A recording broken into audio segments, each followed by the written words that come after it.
Hello. Oops, sorry for the long starting soon screen. Hello, Liz. How are we doing today? Hello. Oh, let me readjust my microphone. You guys are mailing again.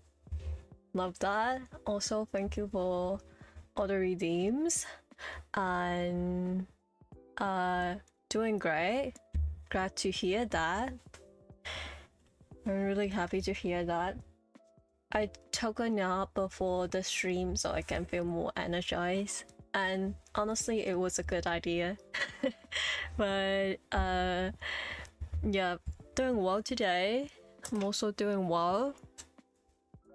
I only have my Earl Grey tea with me today, no snack.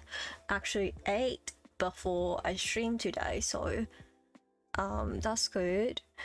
But remember to grab a drink or some snack with you if you're watching the stream, because it might be, the stream might be like longer.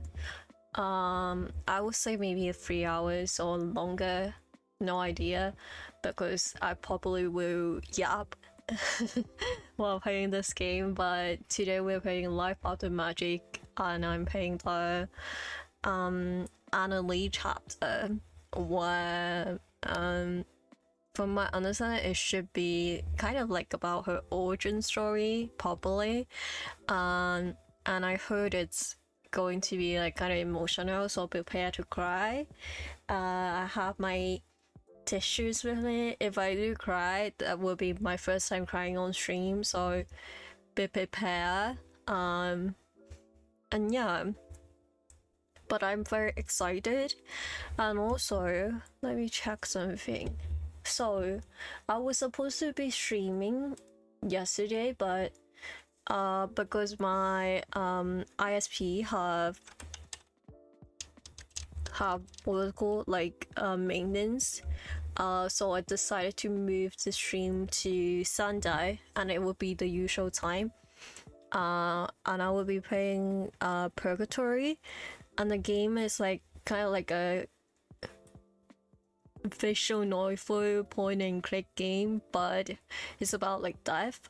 So I might also cry tomorrow, so we'll see. But I'm very excited. Let's see. Let me drink actually no, my tea is too hot for me to drink right now. But yep, I have to do my song crediting. Song name. But yeah, I'm glad you guys are doing well. I actually while off stream I have been addicted to playing web fishing, which I understand that it's like a bit late to the party, but I finally bought the game the other day, and then I couldn't stop playing it. Let me see how many hours do I have in that game. Let's see. Will you guys want like a web fishing stream where I just talk about life and you guys watch me fish? And you know, if anyone have the game as well, they can join to play with me. I have three hours into the game, and I only got the game on Wednesday, and I've been playing for 5 hours, but well, it's not that bad. Tasty fish, yeah, perfect for you guys. Well, I didn't notice that I have the badge, the clipping badge. I don't think I want to show that.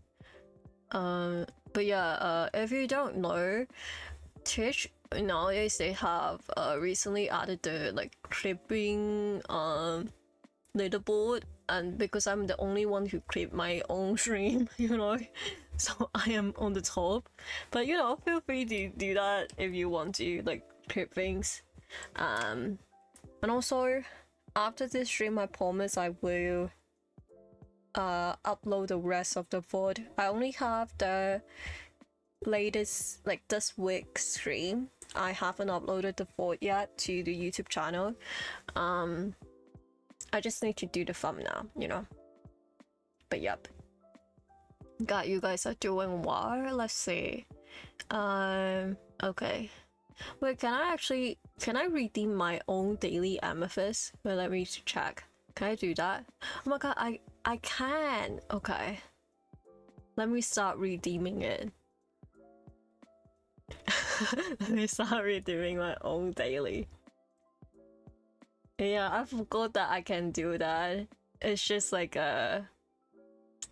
also recently someone did ask me how did I like have like the count, how do like the bot or whatever remember like the count of whatever, how many times someone have to redeem it.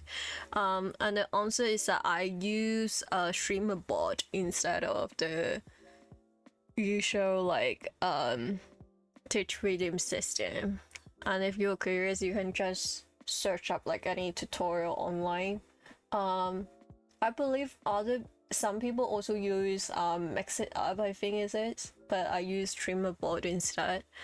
But yeah, that's how you do it. So if you're curious, you can check that out. And that, let us start. Okay, I'm so excited. Okay. Life after magic. Let us start. No waiting. Let's see. Also, if there's any background noises, football matches going on, so you know, my family is like watching, so that might be like sounds. Yay! Okay, change my category. Life after magic. Yay! Okay. So, let me know how the volume sound. I actually boost up the game volume, so I will like I lower it on OBS. Maybe this will be better. Okay. Okay. But last stream I have finished the main storyline, and now we have unlocked this new starting screen. I think it is good. Okay, thank you for letting me know. But yeah, guys, remember to have some water or whatever with you. Also, I forgot about trading. Okay, let me say that I'm live. Live now.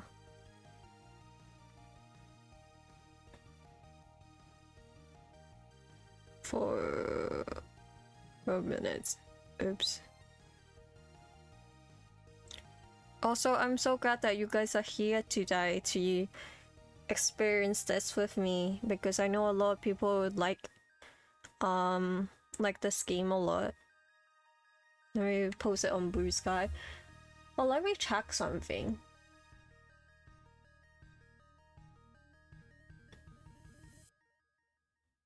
Okay.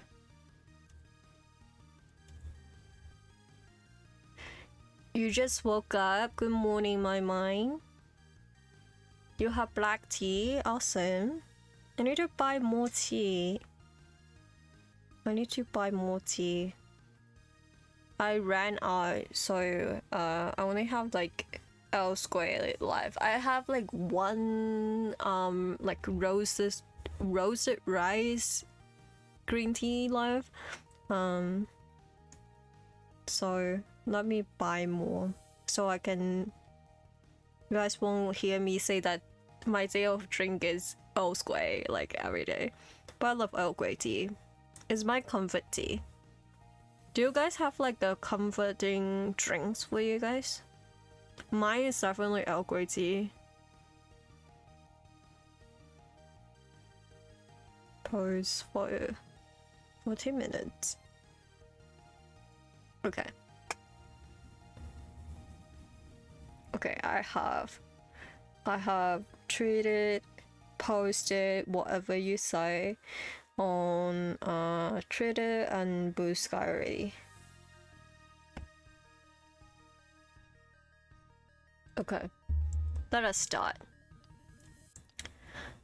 But this is so cute. This is so cute. This is her this is Annalise teammate back then. But yeah, now that we unlocked the Annalise storyline, we can see that there's like 2 sections. Let's start. What's my name? I just put that Jules.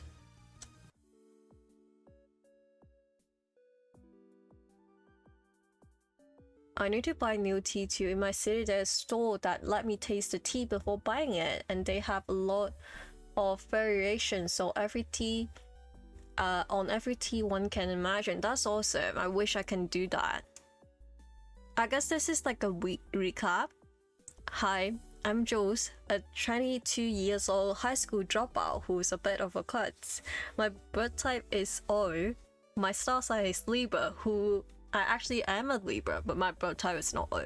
And someday I wish I didn't save the world. That's how it always starts. The anime, the TV special, the manga, even most of the fan fiction, all of it retelling the final adventure of the Sentinel of Justice versus Midnight Lady. Each do it a bit differently, different triumphs, different mistake, different ships of me and my teammates.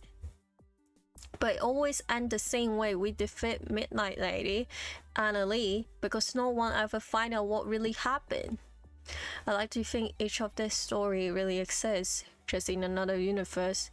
Maybe those variations of the tale would have felt simpler, had a neat and beautiful final. Because in my universe, things happen a bit differently. The Sentinels didn't defeat Midnight Lady, and I didn't get the closure I needed. So here goes. Oh my god! Guys, we look so cute! Wait, I didn't know that that would happen. I have said this because I went into this game like blind. The only information about like the Annalise storyline I have is just because last stream the one of the staff was here, so they told me that it's going to last for like 2 to 3 hours, but I have not touched this game ever since, so I didn't know this happened. Oh my god. Also, I love that we have like these, oh my god, we still have like a lot of like accessories. They look so good. That's cute. And we have like, I think we cut our hair short. Hi, I'm Jules. I'm a 32 years old semi-functioning adult who's back her for no discrete reason. So true. I'm surrounded by a wonderful community of friends and family, and newly obsessed with cute home goods. And some days I reminisce about the day when I was 22 and I first met Annalise. Oh. Hello? Jules, are you talking to yourself? My god, Lise. Crap, I dozed off on my feet. Sorry, Lise, I must have been dreaming. It's okay. I respect that. You are like a horse. Oh yeah, because horses do sleep on its feet. You know, it's kind of crazy about how many people I know who ride horses. Like a lot of the people that I met recently, they ride horses, and it's kind of crazy to me because I live in like a city, so the only time you ever see horses is like a very rare occasional. I never seen a horse in person. Not sure if I know what she means by that. I guess it's better than a cow. I perk up when I notice 2 women entering the store. Turns out one of the CEO of the company I work at, her name is Annalise, and she terrifies me. I would if it wouldn't be that costly. Yeah, I got that. I guess we are reminiscing about our past. The other is an old friend, a magical girl turned pop star. She go by Ara, a stage name apparently. She looks unprepared to meet me here, and we're both incredibly awkward about it. They introduce a new makeup line, and it's based on me and my old squad, the Sentinels of Justice. I'm taken aback, not sure how to feel. Guys, let me wait a second. Let me deal with some cable management here. Okay. Lee sampled the makeup, and her expert acquisition skills upset everybody in the store except for me. They just hate that she is creative. Well, that certainly was a demonstration of our makeup. Count on my video leads to brighten up a bad situation. A demonstration on what not to do. I remember that. Liz is just ahead of her time. She was doing like graphic mix-up before it was cool, you know. Our manager looks like he's about to pass out.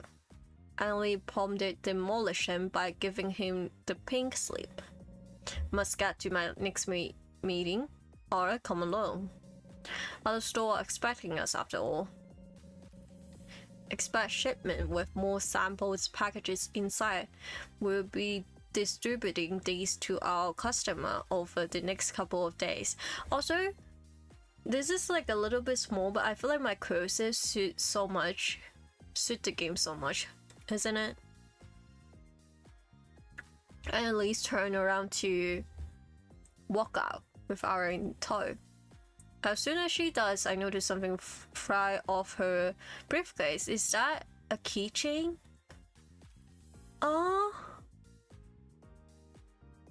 Oh, that's how we got it. I pick it up. This character looks faintly familiar. Is this another magical girl? It doesn't really look like something a woman like her would carry around. Not that I should judge. I love collecting cute things like this. It has to be hers, right? Oh my god. This is so sad. Ma'am? Annalie, please wait. I think you dropped this. All the color has drained from Annalie's face. Give that back. Now. Oh, of course. As she walked over to retrieve it, something clicked. I've seen this girl before on TV. Ah, this must be... She snatched the charm right out of my hand. Strawberry, sorry? Strawberry, sorry? I don't know how to, pronounce it, sorry. Excuse me? She's from an older gen of magical girls, right? From before the Sentinels, 30 something. Sorry, can't remember the group off the top of my head. Food for tell. It's been a while since they have been relevant. No. I think it's great to see long-time friends of magical girls. I'm sure she will appreciate it. She appreciate it? No, this is hurting me. Because I remember what happened. For those who don't remember, Strawberry has passed away already. And Annalie was a magical girl in the same squad in Food for Tale. And she's been thinking about her ever since. Your support. You've been supporting her as a magical girl for all this time. What happened to Supergirl Boss CEO mode? She doesn't say anything for a moment, and she's making Aura wait too. Right. Annalie shuffles in place. Up to Annalie. Suddenly, Annalie takes another step near me, and another. She leans in close enough that I can feel her breath on my cheek and whispering into my ear. What? Would you like to grab a coffee sometimes? Sorry, I have to lean into for the effect. Let me drink some tea. Sorry for the jump scare. Okay. What? My jaw hit the floor. Or it would, but I'm trying to keep my composure as much as possible. What is this alternative timeline? Maybe she's just wanting to discuss magical goals, or maybe she knows who I really am? Theories stream through my head. Anything seems more possible than me getting hit on by a beautiful older woman. That's not true. I know what older women want, and it's me. And it's me, it's true. I have been hit on by older women before. You know. And yeah, I'm so down. I'm so fucking down. Who is also my boss. I don't even know how far that chain goes. Well, I'll admit, I don't have all days. I'm a very busy woman. Do you have a cell on you? Actually, just take this. She takes a pen out of her suit jacket pocket and grabs my wrist.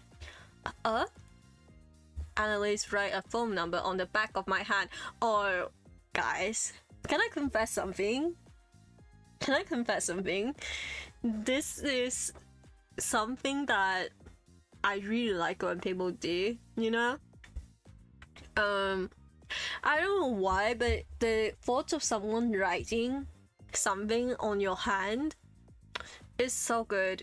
I remember this happened to me before, when I used to go to like parties and stuff, and a girl was like flirting with me, and because that was like a long time ago already, and it was like late at night, and she wasn't like from around here, and she didn't have like a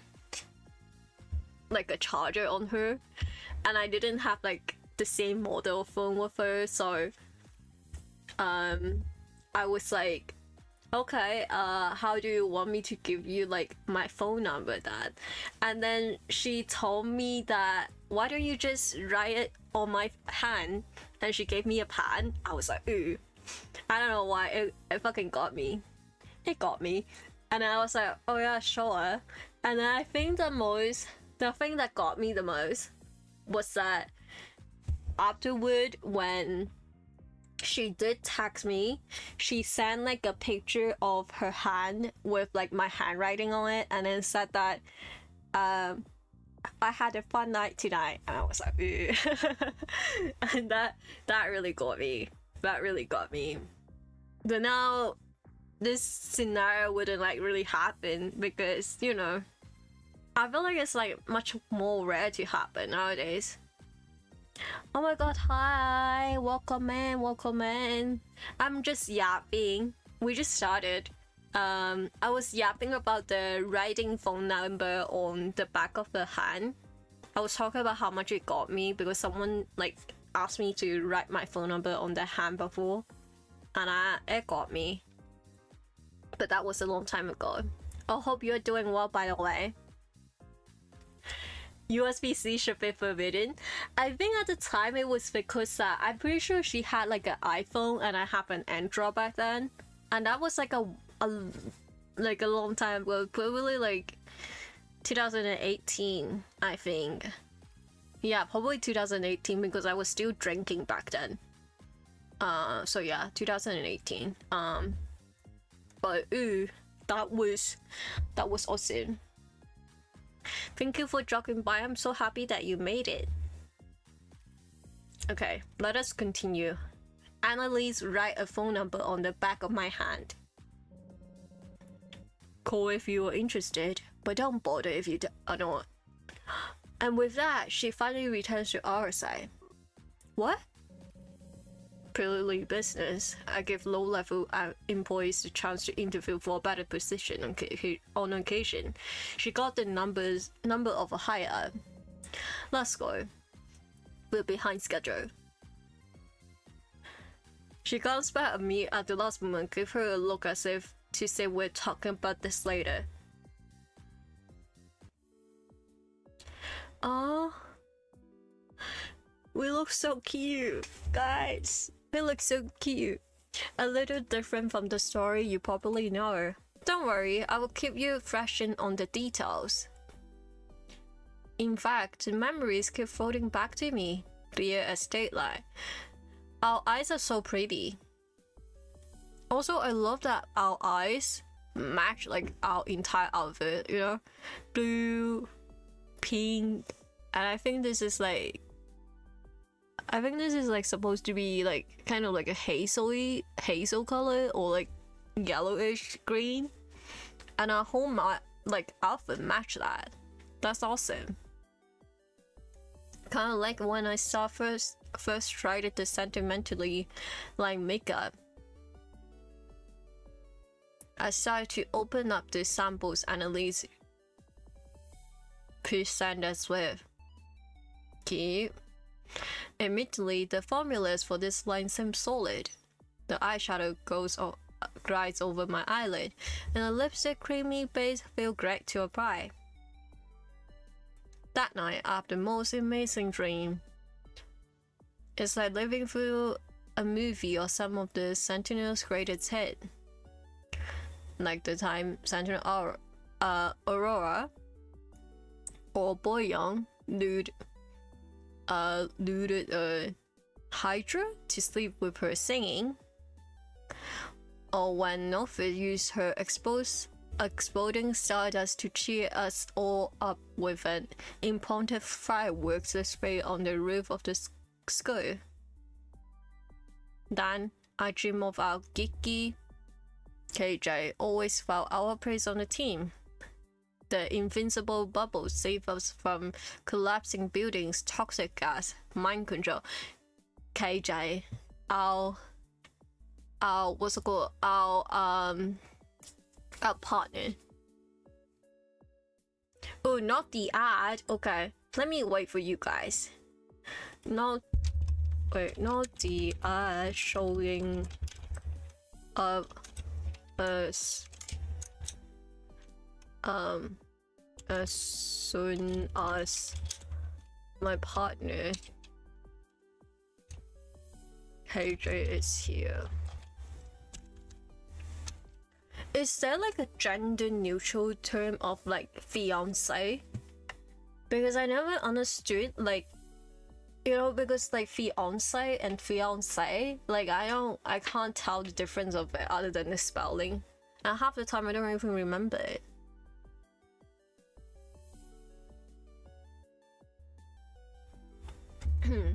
Sorry. I will wait for you guys to be back. Let's see. I'm not gonna lie, when they show up, I was low-key like, who was that? Who is that?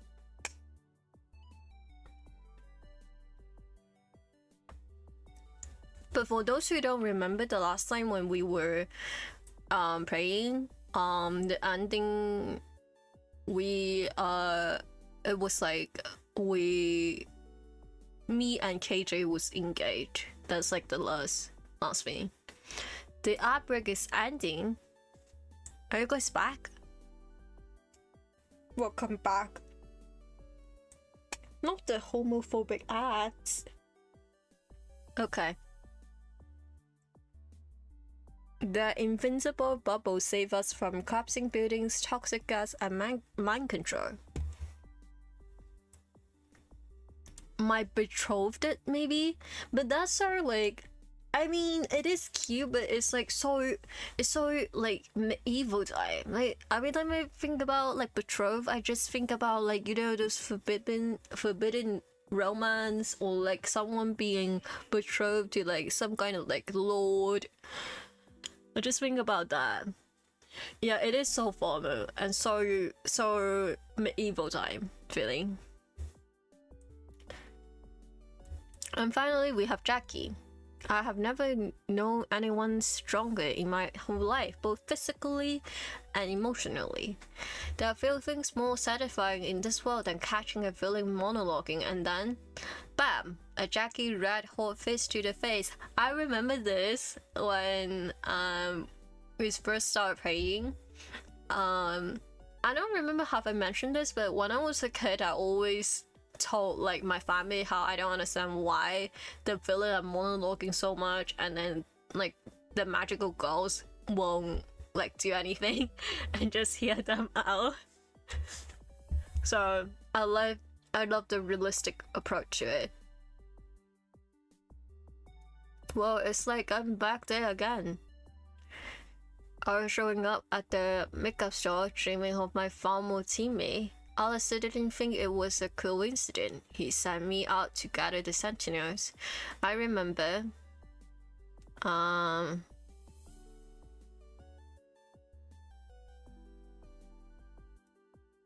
Never mind, I remember this part already. We can like recap. We can do some recapping just for people who maybe don't remember or haven't watched it before. I went to see Jackie first at the Golden Graph. That's when we first noticed something wrong with magic. I tried to heal her. I like to see the flashback. Not that I don't. Wait, what kind of voice did I give Jackie? Not that I don't appreciate your attention, but are you going to start soon or? Huh? I snapped out of my little daydream and noticed my magic was acting up. There was supposed to be bright light coming from my fingertip. That's not supposed to happen. What's wrong, Jules? My light is dim. It's supposed to be way brighter than this. What? Are you serious? Yes, I'm serious. Look. I started shrinking my magic some more, but the light never grows any brighter. Oh, that is weird. Is it helping at least? Do you feel it? Kinda. It's a little tingly. Maybe my tickle tolerance has gone up. The sentinels gathered that night. It was so strange seeing everyone again, especially KJ. They changed so much. My partner. I tried her powers and they were fading too. But when we discovered Alistair couldn't talk anymore, we knew something was really wrong with magic. We had no idea what would be coming. We bickered, we debated magic roads in our life, and we barely formed a plan to look into things. I struggle with the ideas of leading the Sentinels again.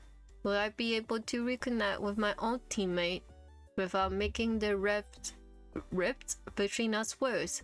Would I be able to come together again as a team? I wanted a distraction. Needed distraction.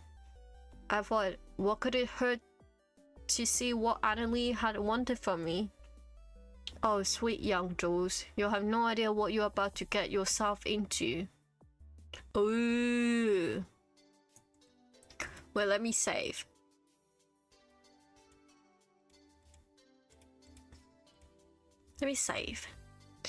I end up calling Annalie and schedule a little, like a time to make up with her. I don't know why I said little.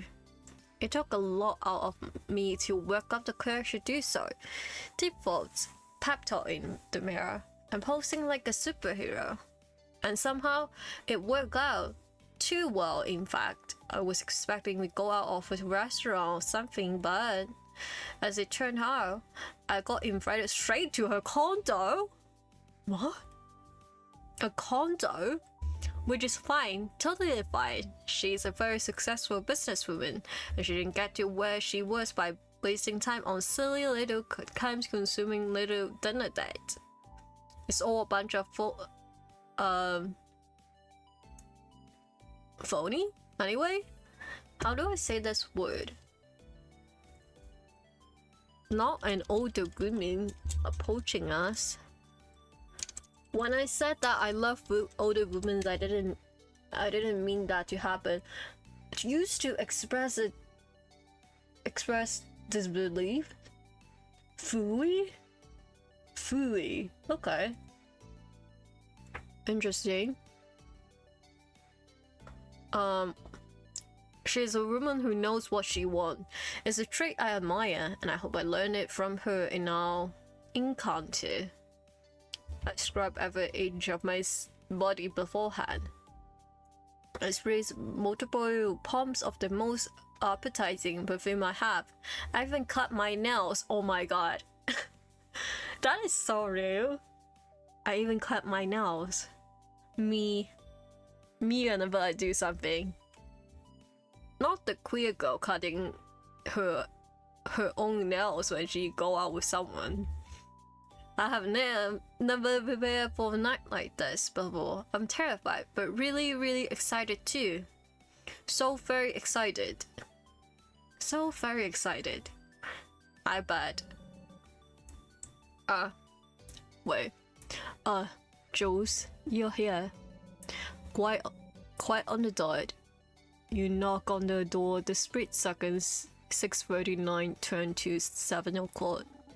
Sorry, I'm just the type to be very punctual. Is that so?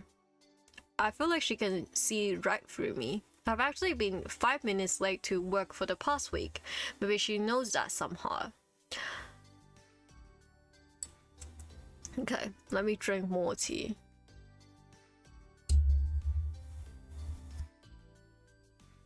Sorry, I keep hitting my mic. I awkwardly went into her living space, which is more beautiful than I could ever imagine. Everything looks so clean and immaculate and expensive. So, how hungry are you? How hungry? No. Okay, sorry. My fucking brain work is so bad. Do you guys know what I'm talking about when I was like, how hungry? Let me show you guys this.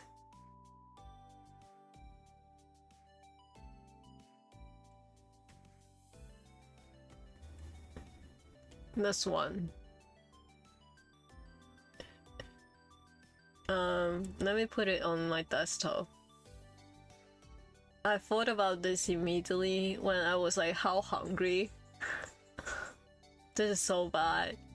I need to touch grass, guys.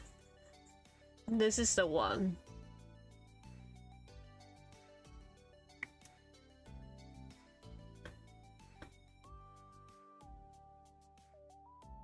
Man, I'm so hungry. How hungry? Sorry. Okay, let's continue. Huh?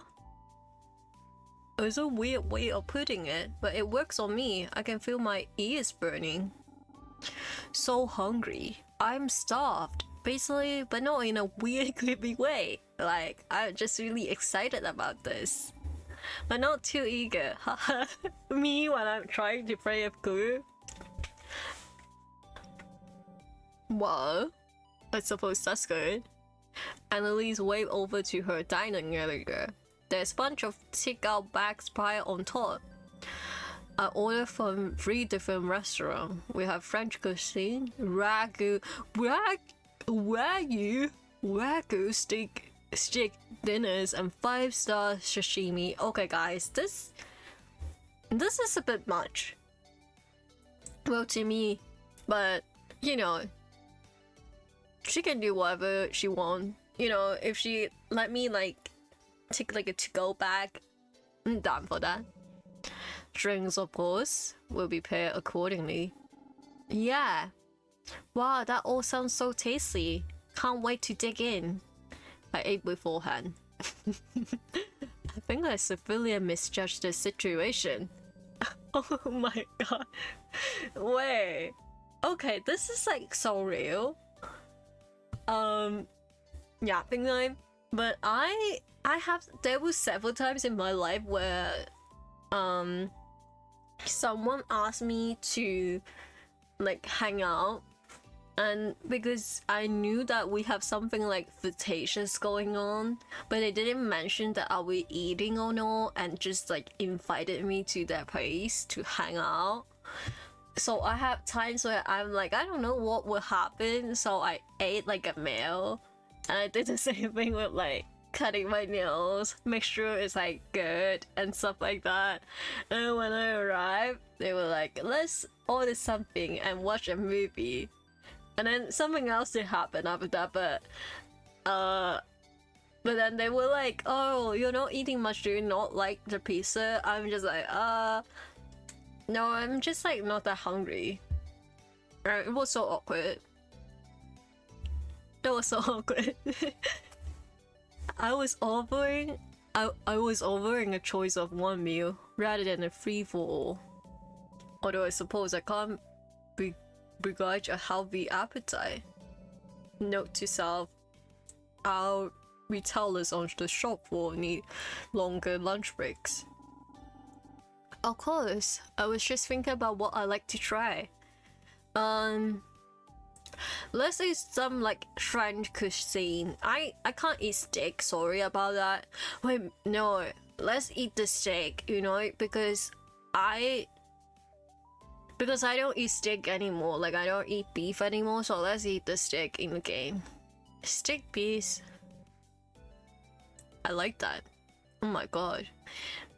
She hands me hearty looking plate with well seasoned vegetables and piece of steak. It's presently pink in the middle and my mouth starts watering. No, I can't start drooling before she pulled me the drinks. Stay focused, Jules. I wait for Annalie to pay the meal with whatever expensive alcohol she deems appropriate. I think it was. Sorry. After she's done, she raised her cup my way. I dare say this is the first time I've bothered to fix a date her meal. It's like I'm your wages. Surely you at least owe me a toast for all my hard work. Oh my god. Of course, I'm honored. I clink glass with her and go for a generous swig to calm my nerves. To the special though. It's not every day I get to meet the illustrious guys, I don't know how to pronounce this. I know what it means. Princess Starlight. Not the expression change. Wait, can I cough? Wait, let me try. I don't know, can it fit into the mic? Let me pull back a little bit. Okay. I won't do that again. It hurt my throat. What? No, you have the wrong idea, I think. I don't. I created this sentimentally. I know Starlight when I see her. Oh my god, she's obsessed with me, guys. She's obsessed with me.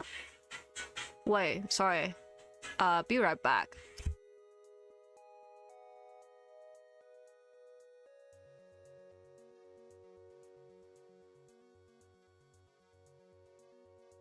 Sorry.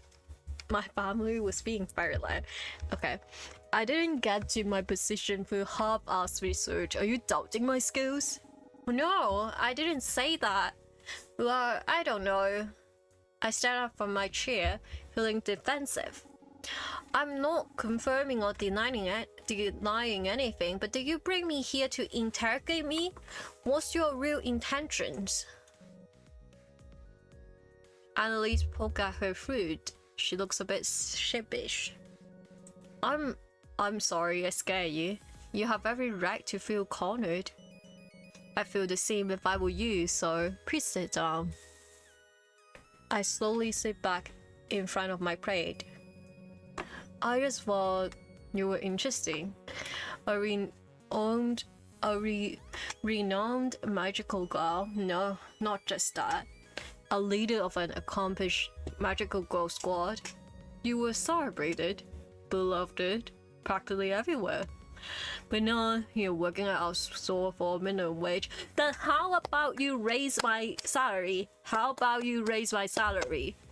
God. Gee, thanks for the reminder. Not sure how I feel about coming right out with my magical identity, but it seems like Annalise puzzled me out. You are weird. I'm going to say that. I'm so going to say that. You're weird. I'm really uncomfortable with this conversation. What is this? A setup? I feel lured into here under false pretenses. It's a private dinner. Nobody's here to catch you. If that's what you're thinking. Keep your privacy in mind with this. Never try to expose your identity to the public. I know how important secret can be. No! Not the emotion. Not the emotionalness. Oh god, I don't know what I'm saying anymore. She's being emotional, that's what I was trying to say. Because, you know, about her past. Annalise looks hurt. I might have jumped to the conclusion too quickly. Oh god. But I mean, she is being kind of weird though, you know? Like, if I don't know anything about her, she's like my boss. She invited me, and seemingly to my perceptive that she is like kind of like flirting with me, you know? And right now, for like our knowledge, she just seems like a, you know, foot fatale fan. So I feel like normally if that happened, people would feel like, oh, are you like have some sort of like obsession with like magical girl, and you're trying to, you know, talk to me, hang out with me, and like have like a like date me. So because like I'm like a magical girl, you know? But I can't help it. Something about this feels icky. Annalise took a slow sip of her drink. We gotten off on the wrong foot. For that, I apologize. I brought you here to have a conversation. A conversation was not what I was hoping for tonight, Annalise. Okay. What kind of conversation? What do I get out of this? As I imagine we could have a sort of heart-to-heart about certain things. Things only we would understand. Things, since we are both retired magical girls. Oh. So, you're saying you're also a magical girl? Or you used to be? She seems to be wrestling with herself. Could it be Annalise having a hard time opening up? If that's the case, I'm feeling a little touched that she reached out. I guess even the coldest ice creams need to talk to someone every once in a while. It couldn't have been easy for her. So, you used to be a magical girl too. I understand if you find it hard to believe. I'm not exactly a teenage girl anymore. No, I get it. Neither am I. We sit in silence again. It seems like Annalise needed a little encouragement to continue with this conversation.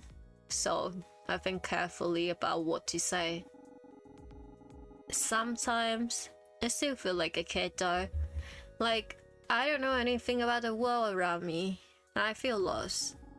And it's not easy to find someone to talk about everything. Well, outside the immediate magical girl squad, that is. No, don't bring this up. Oh god, this is so sad, guys. But talking to old teammate had its own challenges too. Take it from me. I mean, staying in contact is super hard when you don't have an evil villain to take down every week. It feels practically impossible once everything is all over. I mean, lately I've been feeling like I am the bad guy now because I forgot some birthdays and lost some numbers. I continue babbling on, but Annalise nods her head as I do. I think I'm making progress. I tell her about how it feels like everyone else in the Sentinels has moved on. How it kind of stings to see Ara on the front of a magazine, and how jealous I feel when I see Jackie so happy with her teaching gig. How Kaden and Miranda find new passion I didn't even know they had. I recall some stories about past battle as the Sentinels do to keep filling the dead air. We finish our dinner together. Annie doesn't add much to the conversation, but she seems content enough to listen alone and sip on her drink. So, Aura at the time had to climb down to the Diamond Cove sewers to attack this monster. Starlight. It took a lot of convincing on my end, but her vocal powers were our best bet, and the echo down there was powerful. Jules? Huh? Oh, sorry. For going on and on. I've been feeling overly nostalgic lately. And that's fine. I appreciate it, actually. This night didn't turn out how I hoped. My parents are usually immaculate. But surprisingly, I'm not mad that things went sideways. You certainly had some colorful stories to tell. Hehe. That's so cute. Maybe next time you can tell me more about yourself and do some research too. But look up your old score. What was it again? No, I'd really rather you not pry about me from external sources. So let's talk about it another time, Starlight. Next time we meet up. Okay. I'm a little disappointed, but I don't want to push her too hard. On the other hand, it seems like it's secure a second date. Heck yes. I enjoy our evening together. Hearing you talk brought me back to better times. I'm glad to hear it. Pinky promised we will have more of a conversation next time. I'm not Pinky promising you anything, but you have my word. I chuckle at that. No surprise, Annalise is a tough nut to crack. I feel like we make progress tonight. We wrap up our evening and Annalise sent me home with all the leftovers. This should hold me over for this week. Oh, I love leftovers. I'll be looking forward to seeing her again.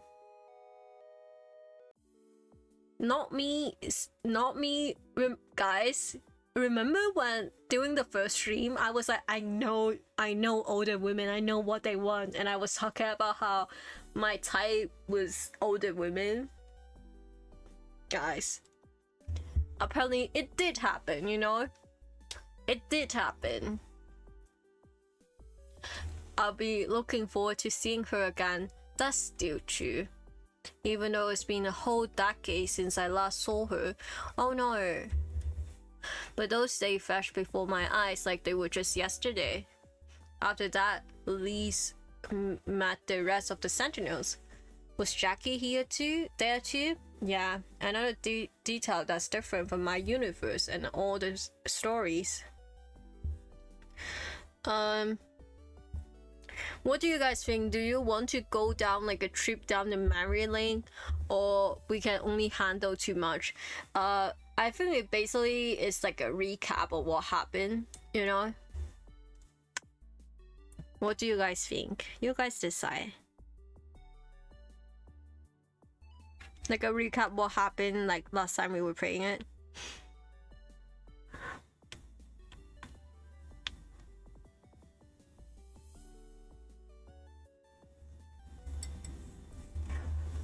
Memory lane, okay. Another trip down the memory lane.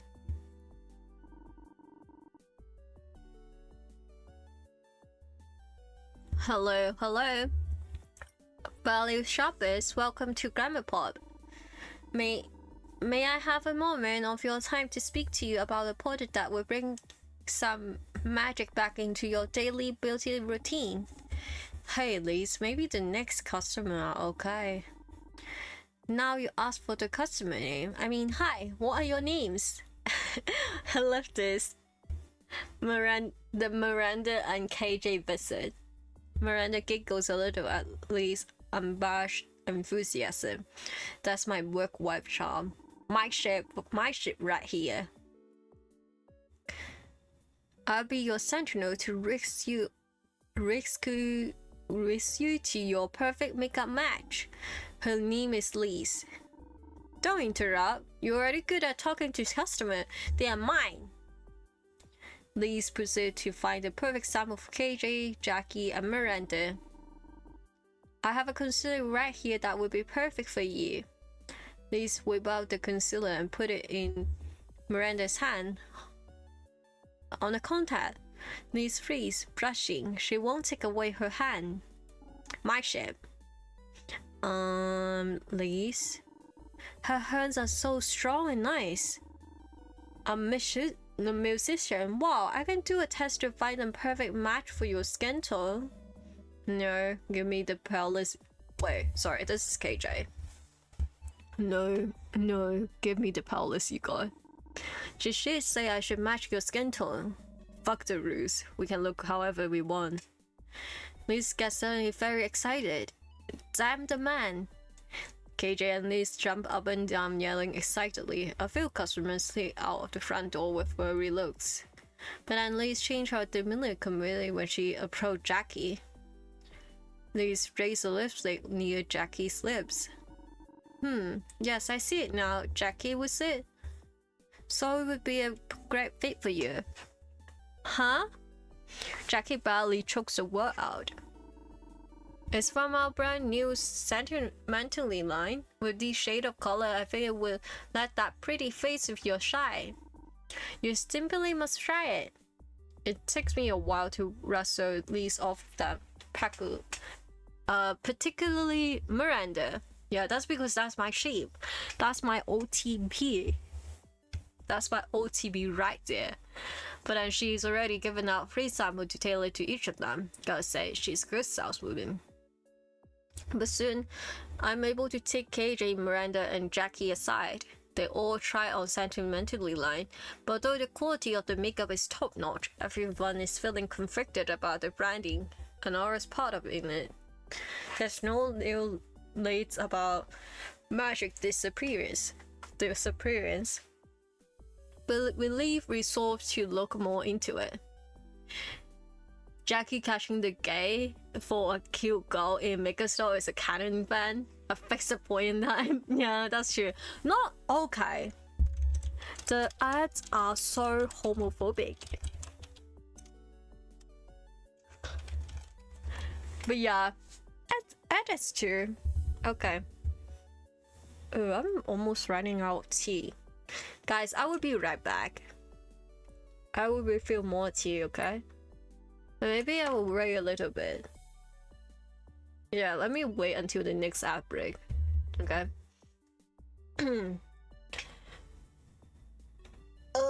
Let me stretch a little bit. Okay. Guys, remember to redeem your dailies. I love redeeming the dailies. Let's see.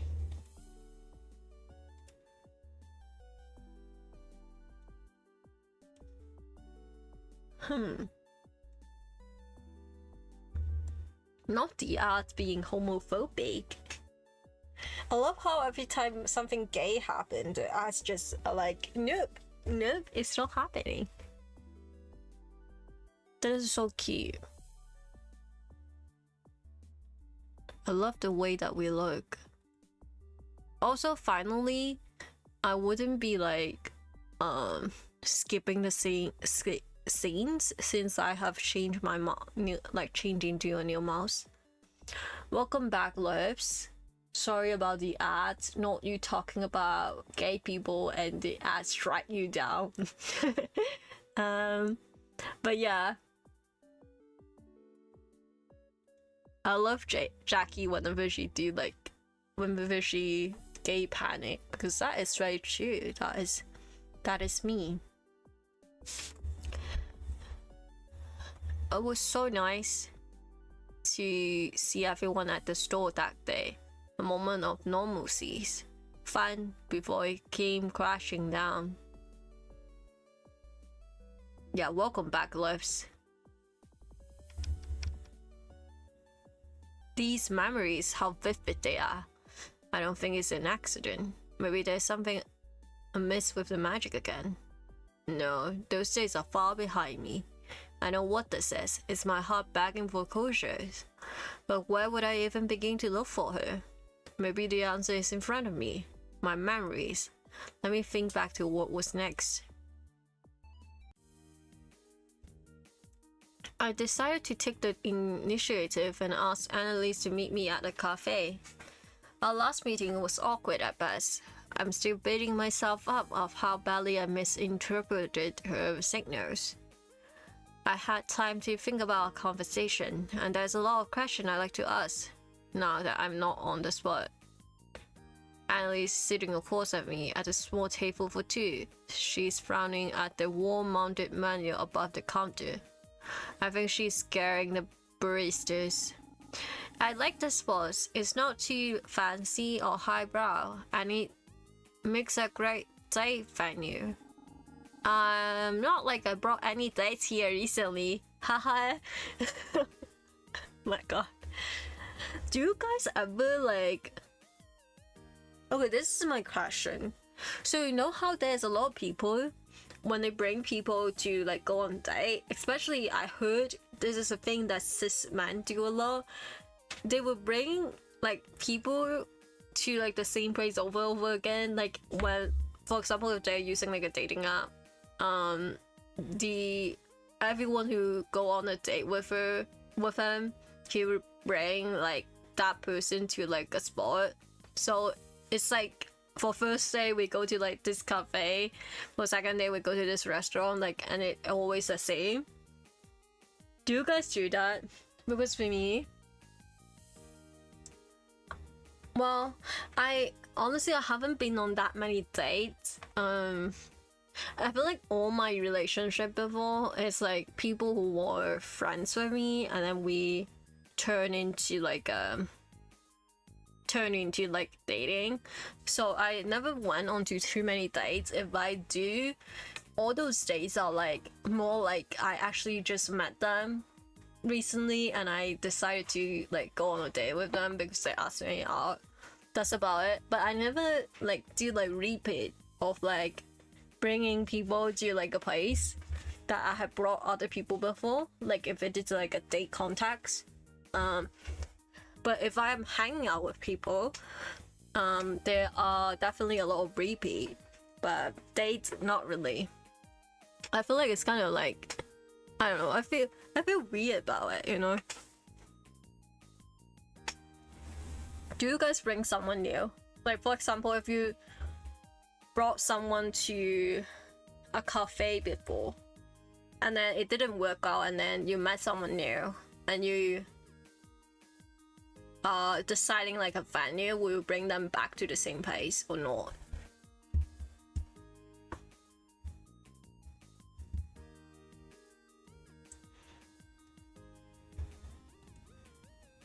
She doesn't seem to be listening.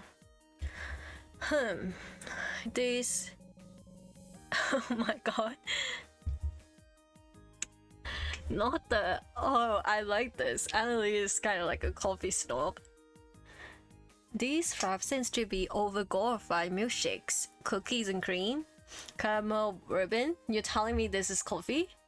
She literally brought bouillon here on her day. Yeah, I remember that. I remember that because I did hang out with bouillon one time, so I remember that. Hey, don't knock it out. Don't knock it until you try it. Fine. This was your suggestion, so put it in an order for the two of us. I will try it. Whoa, pressure is on. What will I get? I will get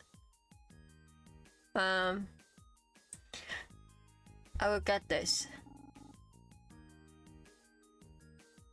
Extra whipped cream. It's sickening sweet. It is. That's the appeal, I think. I'm worried about your generation. To think that some people order this every day. Hear me out. Normal coffee isn't enough for us these days. We need a caffeine and a magnum load of sugar to get us through our shifts. My condolences. Yeah, raise my salary. Then we will talk. Maybe I will switch to, you know, a healthy amount of iced tea. I bring all the questionably moral hot dates here. Yeah, that's true. But I mean, I too like I also like to bring people to cafe, you know. It's cute, like if it is like a first type scenario where you can just talk. The only awkward thing is that if that person is not much of a talker or you're not getting along, then it will be awkward. But overall, I highly recommend everyone to bring your date to a coffee shop, like a cafe, preferably like somewhere that have like kind of like food, I guess, or like pastry with a drink, you know. That's cute. We sip on our drink for a little bit. Annalie looks positively elegant sitting in front of me. With crossed legs and a pinky finger out, she raised her cups to her lips. I have my bubble tea store for all the people I know, not just for dates. That's awesome though. I feel like for me, well, it kind of depends. I think that one thing that I don't really know what to do is that if you bring someone on a date, like a romantic date, and if you don't know them really well yet, you know, you don't really know what type of like place that they usually go for, because you know there's some people who only go to like restaurants that are like slightly more on the like fancier side, and for me, someone who is like I don't really care, I can go to somewhere that is like very like a really small family owned shop for generation that looks a bit like ran down, like I don't care. So I feel like I always just, if I do have to pick somewhere to go on a date, I always just like go for like a middle ground where I bring someone to like a coffee shop or like a cafe, but the cafe is like a newer one with like looks more fancy, you know. But for friends, I just bring them wherever, you know. I have like a impressively amount of like food or like restaurant or hangout spot location that I know, because I used to like have a lot of friends who are like foreigners or people who study abroad and they like came back home, so I will like bring them everywhere, you know. But now that I'm thinking about a bubble tea shop, it would be cute. Maybe next time my partner come in town, I will bring them to like a bubble tea shop. But also to leave our place, this isn't really a businessy joint, and the customer are usually mostly cool younger people. Down to business then. Like to talk to you more about Magical Girl, specifically regarding the Sentinels and their relationship with Matt. Hold your horses. I'm okay talking about this kind of stuff with you, but we promise it wouldn't just be me sharing stories. I think some give and take is only fair. Deal? Annalie tilted her hat.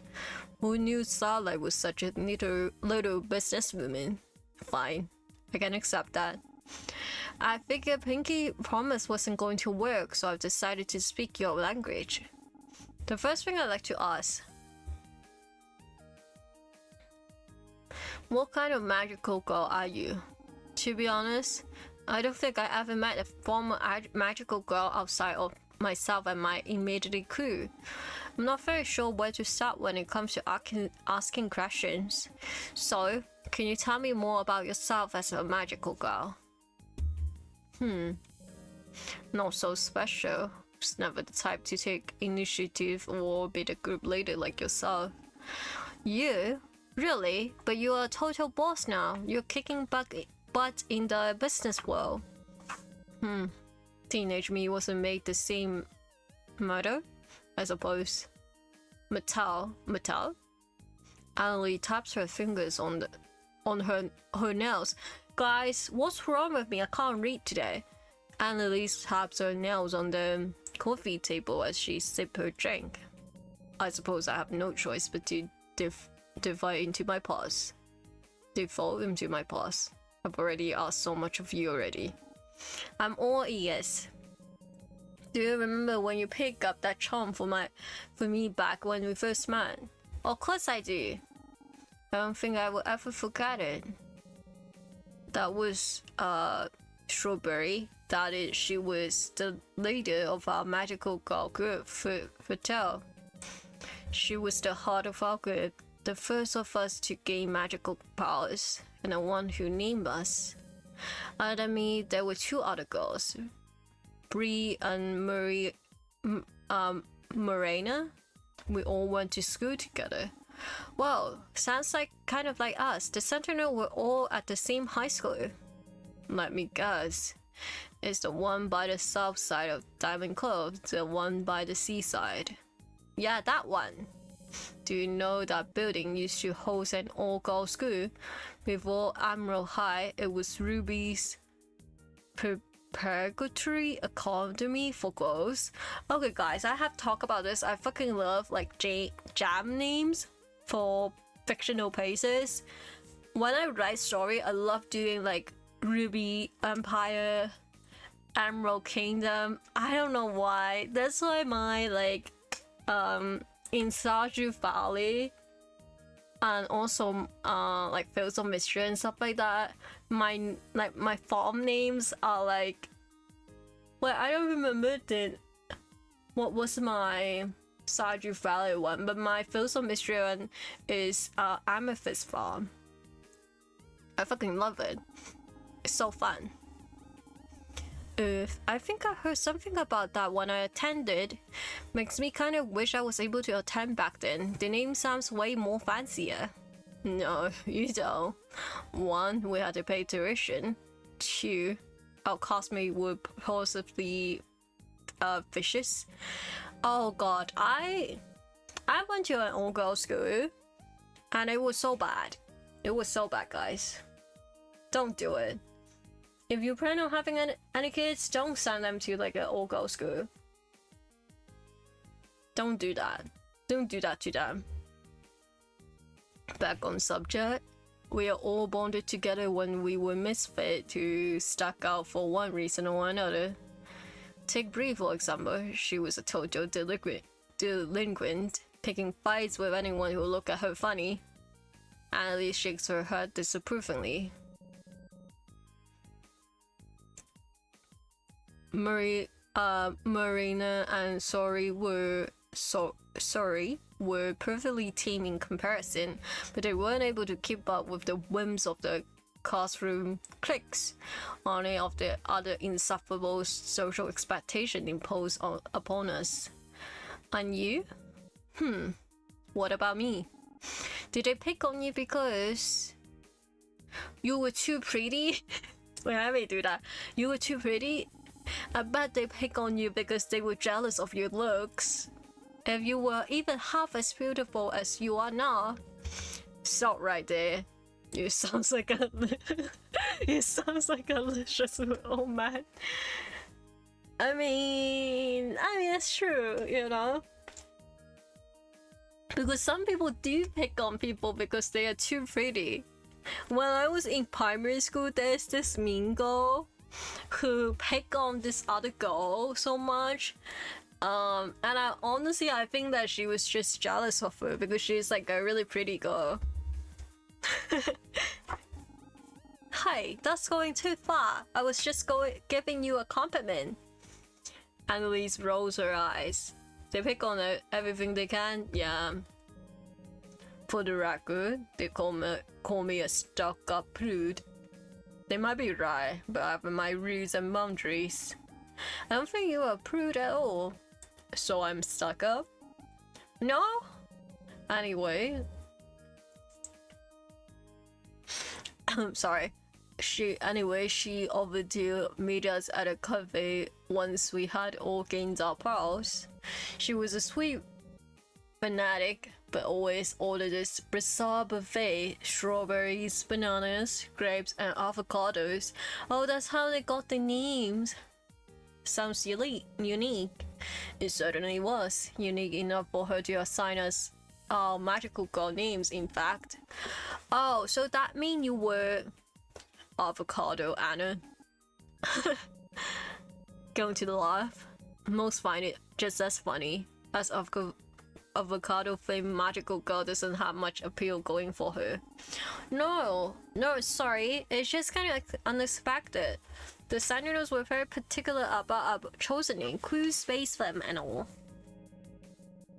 She was never naming genius or genius at anything really. She's what you call a complete airhead. Girls at school pick on her for being a ditz. But I could never say no to her when she flashed us that ridiculous green. So Foot Vita was born. And so it was. And Lily looks like to be in a trance as she called back old memories.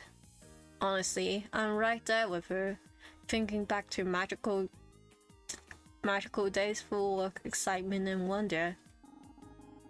Honestly, I'm kind of envious of you, Annalie. Sure, your school life doesn't sound amazing, but you had a great squad to back you up. Now you're a whole CEO on the top of the world. You balance magical life and real life way better than I did. I was the leader, then I was a high school dropout, and now I'm just a lowly makeup store attendant. I've been thinking a lot about that recently. Oh, you were? Annalie was thinking about me. Should I be celebrating right now? It seems to me that you do a lot more than you think you do. I've been consulting with some other retail workers in our store after meeting you. You are a front-facing salesperson selecting makeup based on individual need for the customer. That takes people skill, intuition, and a deep knowledge of our product. Not everybody will be satisfied with what you pick out, even when you think you made the right choice. That's a mental toll. It's admirable, really. Wow.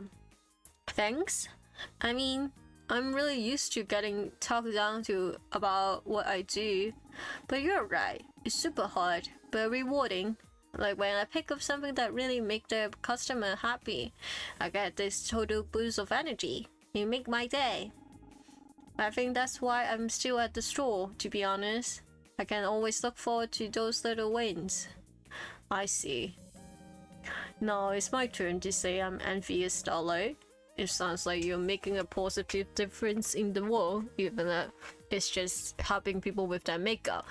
By the way, why are we talking about this in a public space? Isn't people going to hear us? Annalie, please, you have nothing to be jealous of. Oh, but I do. I'm planning to resign very soon. What? Resign? Quiet down. You're disturbing the customer around us. Sorry. Sentimentally will be my mark on the brand, and then I'm off. And I will let you in one little secret, since I'm in such an mission mood today. I despise drama port. Climbing the ranks of this company has been hellish. You can't imagine what I inherit either. Years ago, the company was on the brink of total financial collapse. There was mismanagement at every level. We were about to go under. I would work hard to pull us out from the deep, pour my heart and soul into it, and for what for? Some renown from business bigwigs? At the end of the day, I'm just a woman to them. But then, what's next for you? I guess the sky's limit for someone so accomplished. Please, I'm not aiming for anything so lofty? And I haven't thought much about what I like to do after this either. Annalise glanced over to the barista, who is currently transfixed on pulling a milk cart into someone's latte. Maybe I would do something like that. Make coffee? It's just a fading thought. I'm not being serious. It's okay if you were though. I feel like I should do some assuring. Reach out and take her hand. Tell her she can do what she wants. I'll be here for you. Guys, what should we do? Let me know. Do you want me to reach out and take her hand? Do you want me to tell her she can do what she wants? Or am I going to be like, I'll be here for you? What are we picking?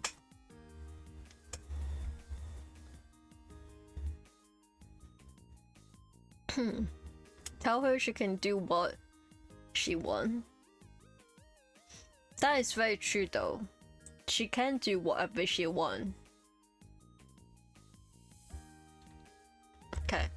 Tell her she can do what she wants. You should do whatever you want, Annalie. Take an extended vacation, see the world, move away from Diamond Cove. Actually, don't though. I want to keep seeing you. Well, moving was part of my plan, but even if it is, it's not like we won't see each other ever again. Just promise me that you will visit, okay? Annalise chewed on her lips. She looks nervous for some reason. No promises.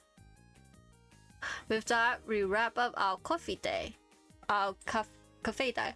Or touch hand course day. Wait, actually, let me go back and try to, you know, touch her hand. Wait. I reach across the table and take her hand in mine. Annalise flinches, but doesn't move away from me. You're so much braver than me. Annalie, I feel like I can't move on from this job. But you? You seems like you know exactly what you need to do. To step away from all of this. And to move on to something better. I want you to do something that feels actually fulfilling for work, to do good, just like what we were when we were magical girls. For some reason, Annalise looks deeply upset. She moves her hand away, and I brace myself for the pain of rejection. Wait, guys, wait, that is so cute. Inside, she put her hand on top of mine and squeezed. I try my best to live up to your expectation. I'm sure you will. I'm rooting for you all the way. Right. I know I should have picked the gay option. Being gay is always the better. I said it, guys. I said it. Being gay is always better. With that, we wrap up our cafe day.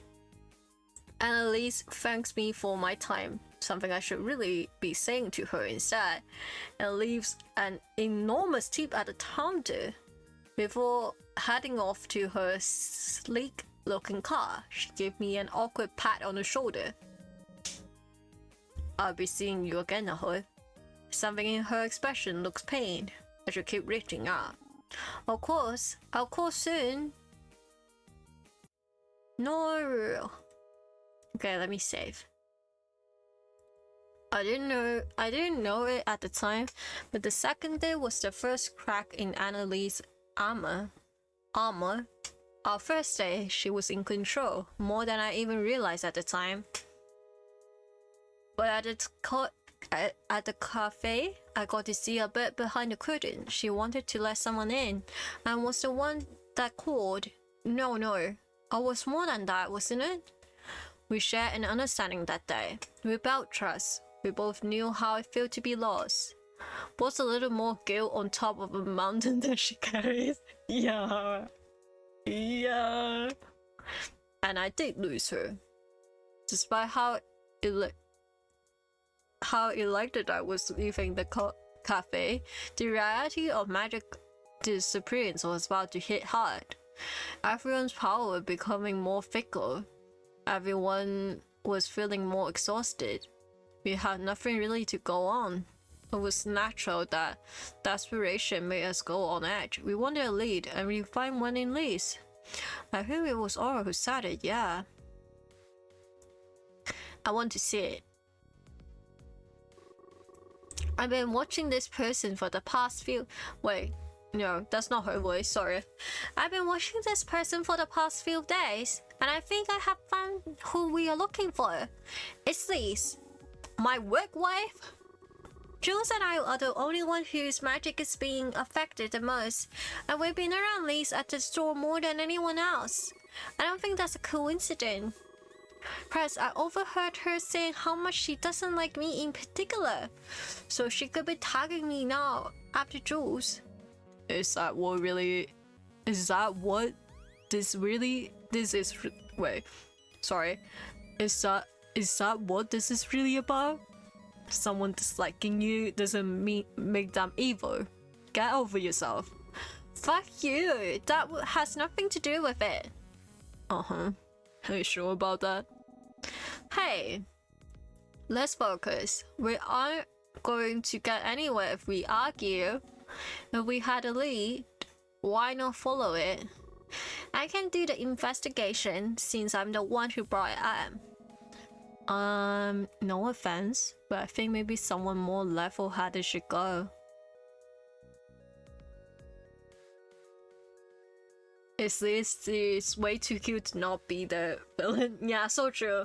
Just because she is cute, it doesn't mean that she's evil, you know? Just because she is cute, we were still so at odds then. Had so much pain to still work out between us. We decided the least biased people to look into Liz were Miranda and Jackie. Hindsight being what it is now, Miranda is decidedly not unbiased about Liz. So true. Oops, back on topic. Maybe I should have stepped up as a leader, but I just couldn't focus. The push and pull between my excitement and getting to know Annalise and the stress of magic falling, along with the wounds of the sentinels needed to heal, make it a confusing time. But at least the next day was Christmas and I could take more time to recuperate. This is until I heard a knock. I ran over to the front door and opened it to see... Oh no! Oh my god! Ad! Okay, let's wait. Our ex!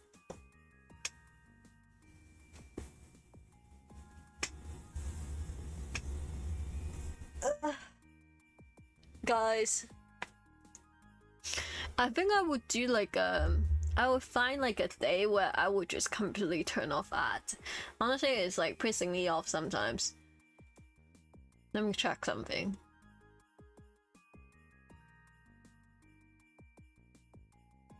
Oh my god, I got so scared. I thought that my Twitch like sound was on because I just opened Twitch to check on something.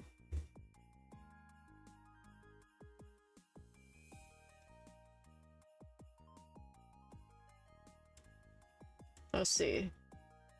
Where is this?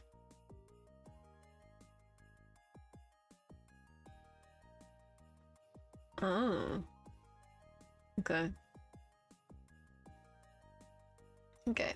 Let me wait for you guys to come back. The homophobic ads incoming. Yeah. Oh my god. Almost ripped my earphone out. Guys, I think I will do like a... Can I like... Oh, welcome back, loves.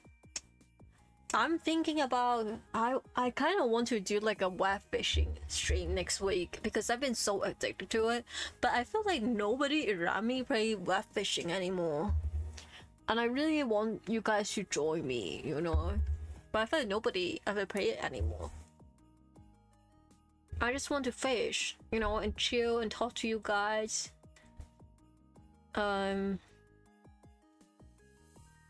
Let's see.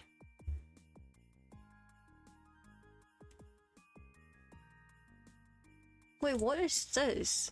Sorry, I saw on my calendar there's like a mark for one of the days, so I'm like curious of what this is.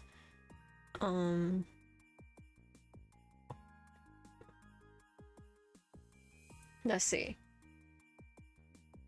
What is that? Oh, International Nurses Day. Okay. Interesting. Okay. Let me continue, sorry. I got distracted. Yes, do it. If you have time, then you will join. Oh my god, that would be so cute. Free from the oppression of the ads. I'm so happy. Honestly, it's so homophobic. Every time I play this game, and whenever KJ and I have something like that, it's like developing, there'll always be ads. When should I play web fishing? I think on Monday I'm going to be playing Stardew Valley Expanded again because, you know, I'm fucking addicted to it. And then maybe I don't know. If I end up not playing like it for too long, you know, I can like whip out web fishing, or I can dedicate a whole day to it. Because I've been thinking about like taking a break of like Sims 2, because, you know, I used to do like weekly Sims 2 game, and I do like playing Sims 2. It's just that for me, whenever I play the Sims, I got really into it, and I will have to take a break for a while. So I think that would be what I do, and then at the meantime I can, you know, build the like my insane collection of mods for Sims 2.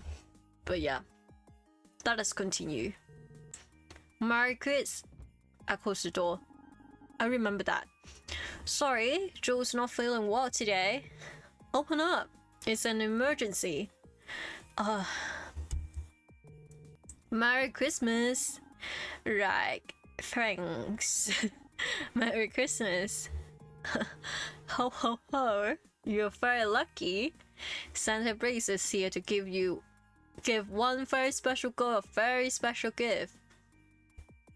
He pulls out a rectangular gift box out of his jacket. Behold! Now I'm sure you're wondering what's inside, but He drones on about what's inside the box, but I already know what it is. It's a bunch of soul cards. I would know, because that's the only thing he ever gave me when we dated. I decided to cut him off now. You're practically yelling now, and I don't want any noise complaint. This is... So, appreciated. I can't wait to open it, so thanks for stopping by. You're very welcome, Jules. I'm a little sad you haven't invited me in, but I got it. You've always been on the shy side, and grabbed the box from his hands. Right, anyway, see you later. God damn it. I was hoping someone else would be in my door. I guess I haven't done a great job at connecting with them. Open up the box, and inevitably there's a card inside. It appears to be custom made.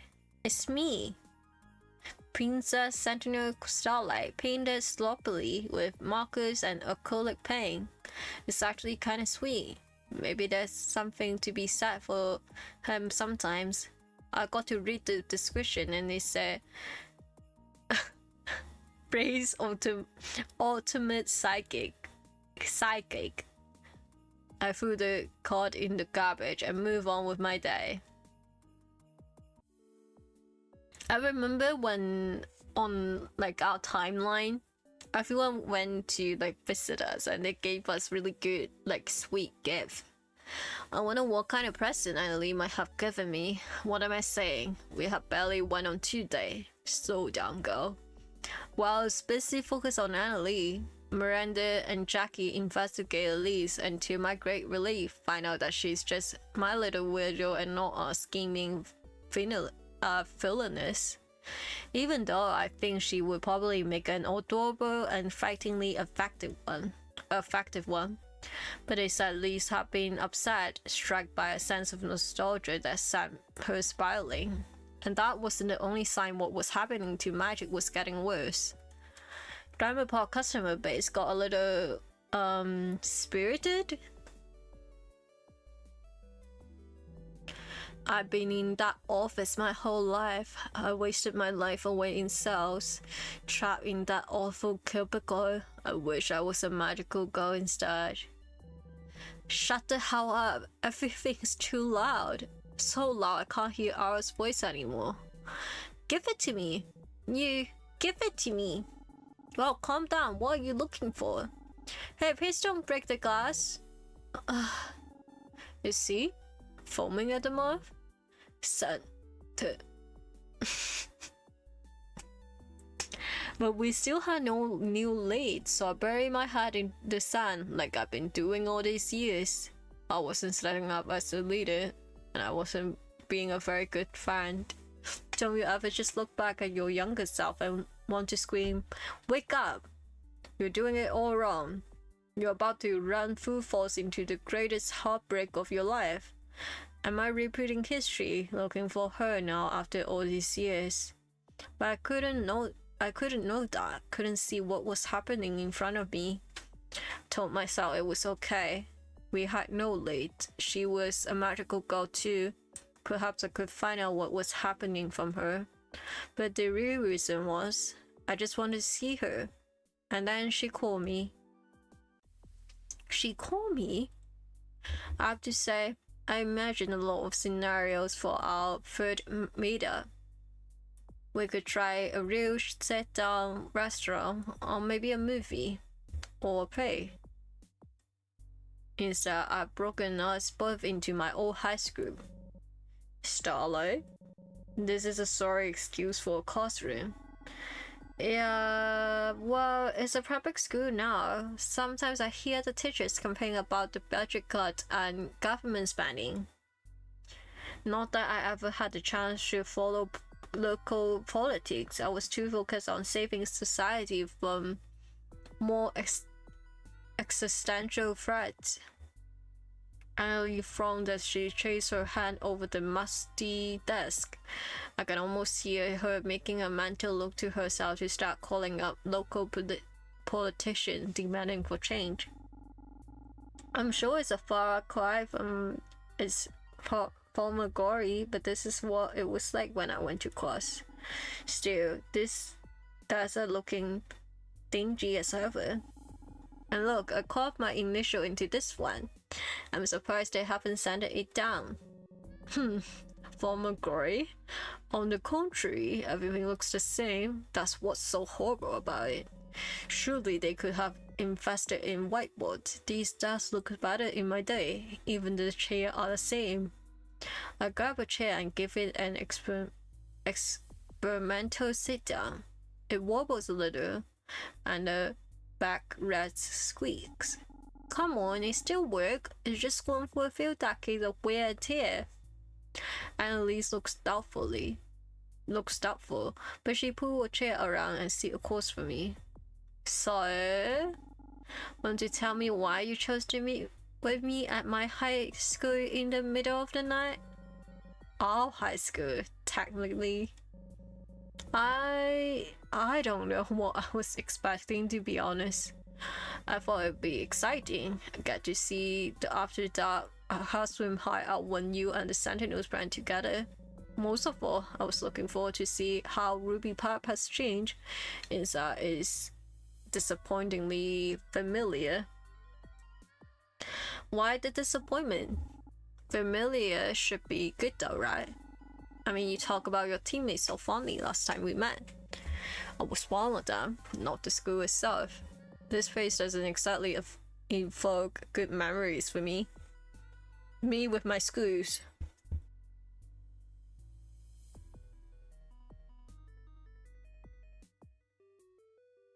Guys, can you believe that I used to go to like a Catholic all-girls school? Isn't it insane? Right. She mentioned being a misfit in the past. Does that mean you were bullied? Oops, I didn't mean to say that out loud. Annalise exhaled wistfully. I suppose that's what it was. All four of us were bullied, tormented by other girls on the daily for being a little different from the norm. That's what made the magical life so great. I feel like we were in power and in control for our life for once, until we weren't. She's being vague, but I think I know what she means. Magic is a heavy weight to carry, Feels like everything spirals if you can't handle it. And Annalie meet my eyes and give me a slow load.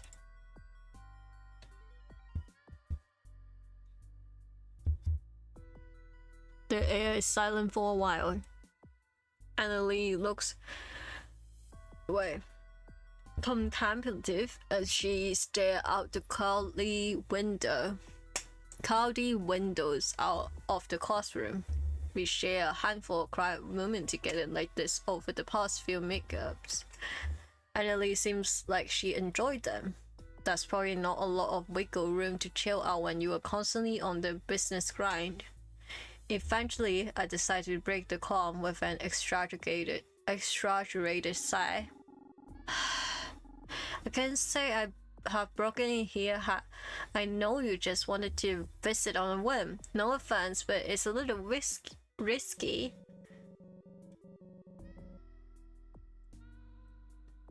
Please, like you care about the rules. You told me you broke in here about 1,000 times with your Sentinel crew. Hey, you're right. The security is practically non-existent. It's funny. We're years apart in age, but it feels like you are my classmate right now. Me? Your classmate? I bet we would be great friends if we went to school together. We couldn't have to be on the same magical girl school or anything, just classmates. And even without the magical girl stuff to relate to, I bet we get along. Don't be ridiculous. We're a generation apart. What would we even talk about? I don't know. Maybe we wouldn't have to talk about anything. We could just sit here and enjoy each other's company, like what we are doing right now. Oh my god. I make her shy. I can't say I hate that. Is my mind deceiving me, or are Annalie's cheeks a little pink right now? If this is a dream, I hope I never wake up. Starlight. No. Jules. May I ask you a question? This is something I need to know. Please be honest with me. Your magic, where does it come from? That was out of nowhere. Not really prepared to dive right now. Dive into it right now. I am an alien prince from outer space. Okay, it's a long story, but I don't mind giving you the rundown. So basically, I'm from space, an alien, not human.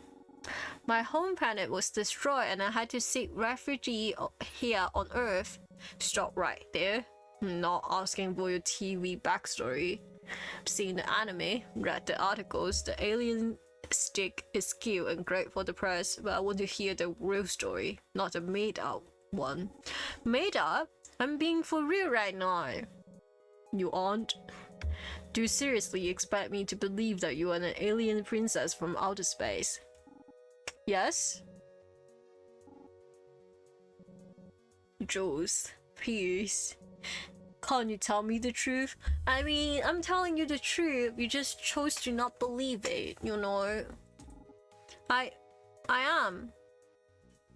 Annalise looked at me with disappointment in her eyes. I suppose that's mean I'm not getting a straight answer about where your magic comes from. I should have known better. A straight answer? Nothing about me is straight. I will never give you a straight answer. That's on you. You are choosing not to believe me. I know my own past just like how you know yours. We are not talking about my past. Annalie, why are you getting so upset? I try my best to explain everything to you since our first encounter, not trying to conceal anything. I trust you. Can you trust me back? Annalie abruptly stand and walk away from our desk as if she can't stand to be around me a second longer. It doesn't matter how much I try, how many hours I put into researching magical girl, can't find an answer. Is it a plague? Does it spread from person to person? Or maybe it's a cancer, something internal that grows over time. Annalise turned her head and her gaze is icy. We're talking about her past, I think. Yeah, I know that. I was just being silly, you know? Annalise turned her head and her gaze is icy. Even you, my most promising lead, won't give up her secret. I'm a lead? I told you everything I can. I share a story the public never have heard before with you. I can go over them with you over and over. But this is all I have. I can't accept that. Me beating you up. I'm sorry, Starlight. That was completely out of line. Somehow I always get carried away around you. It's alright, really. But I want to know, what just happened? Rai freaked out on me about where my magic come from. Annalie wavers for a second. It's because... Do you feel in control of your powers? Let me be honest. Actually, they have been disappearing lately. Truth to be told, I've been having some issues with my magic. My light won't shine as bright as before. I tried using the aid on Jackie, and it barely did anything. There's been something I've been meaning to bring up with you, actually. With me? Why? Have you been experiencing a decline in your powers? Come to think of it, I never got an answer about what Annalie's power really do. My power belonged in my past, not exactly keen on using them anymore. That's understandable. Some of the Sentinels worry about using their powers too. They won't do it unless it's absolutely necessary. Still, at this rate, we could lose our powers forever. Our retirement from magical girlhood might be permanent. Unexpectedly, Annalise smiles and grabs my hand. That's a relief then. Excuse me? Isn't it a weight off your shoulders, letting go of magic for good? Yes, no, I don't know. I haven't considered what my life might be like without magic. For better or worse, it's been part of me since forever. It's hard to let it slip through my fingers without even knowing why. She frowns and let go. I feel a little guilty, crushing the spark of the joy she had shown me. Want to reach out and feel her hands again. Then what about your Sentinel friends? Have they been losing their powers too? How do they feel about it? Well, I'm not at liberty to speak to anyone's magic effectiveness at the moment. Those are confidential Sentinel secrets. But I guess you're onto something. We definitely have a range of opinions when it comes to our powers. Admit, I may know one or two people who could stand to live their life without it. It might be freeing, actually. Freeing indeed. Listen to me. You couldn't give me a straight answer about the origins of your powers. How could you stand to walk around not knowing what could happen next? Can you trust your Sentinel friends to always fight for what's right? To keep their magic never to be used for their own selfish gain? Stop. They are my teammate, my lifelong friends.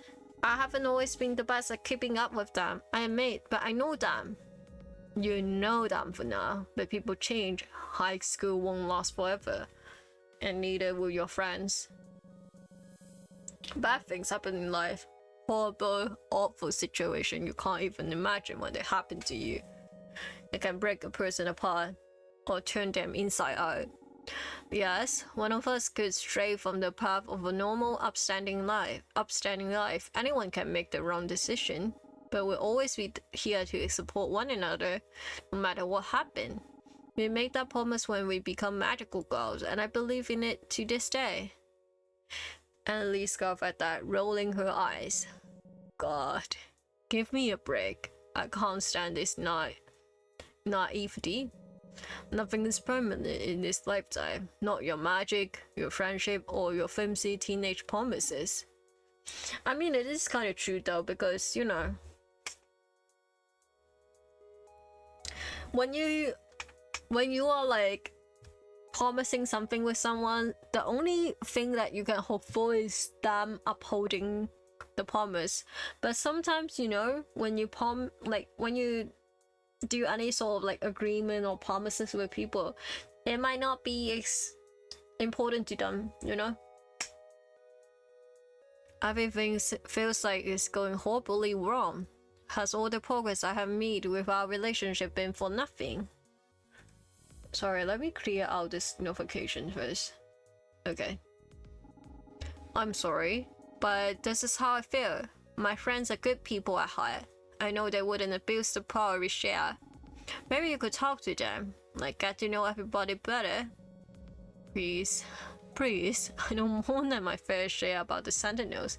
Alright, and I have been working together for longer than I have even known you. I'm going to have to bounce for a bit, but have fun. Thank you for coming by. Have a good day, alright?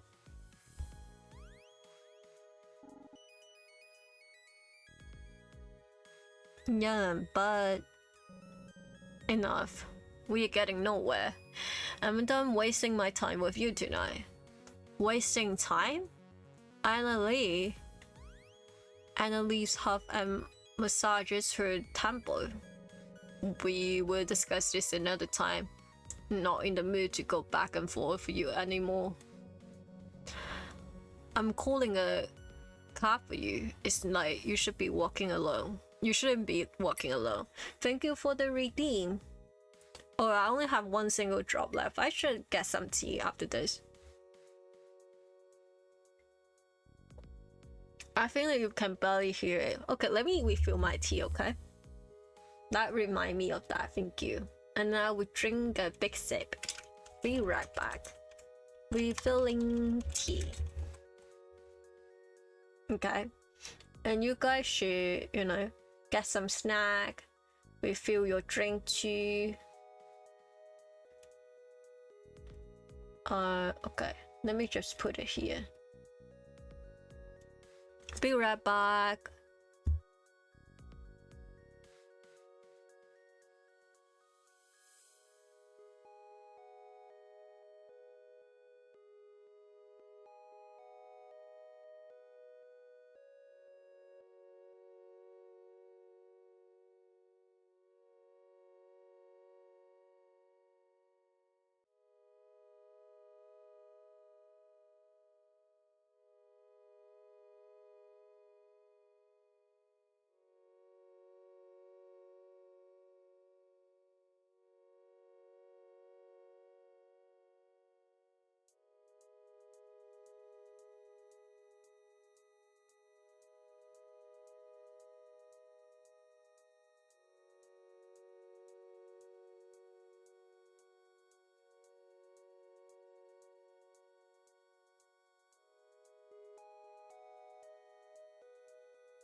Hello, I'm back. God, I wish that I didn't have like issues with my well, not issues. I wish that the internet provider didn't have like maintenance yesterday. Honestly, guys, let me vent for a second. It's so fucking tiring when you're living with your family and you need to like stream. Well, just tiring to live with family. I can't really do anything about it. So, okay, I grabbed some tea and some chocolate. And when what's it called? Like when my tea cooled down a little bit, I would drink again, you know. Let me eat this chocolate. Oh god.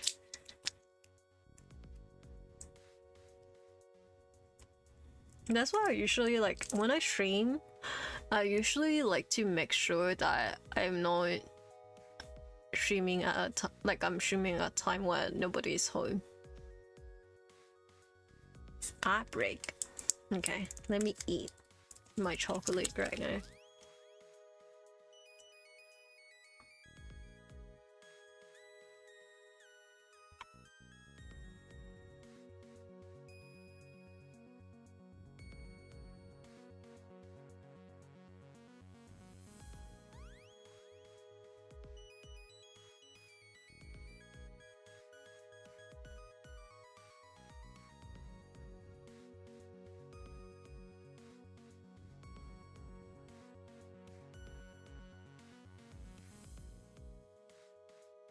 Sorry, I'm chewing right now.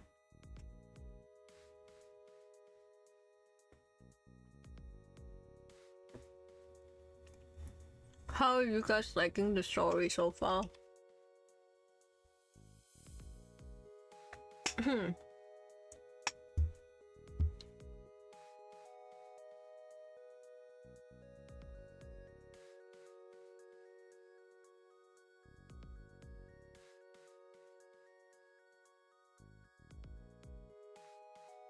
I love it.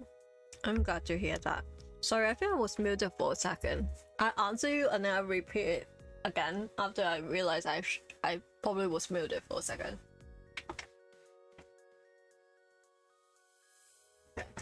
Let me use this bag. It's like a temporary rubbish bag.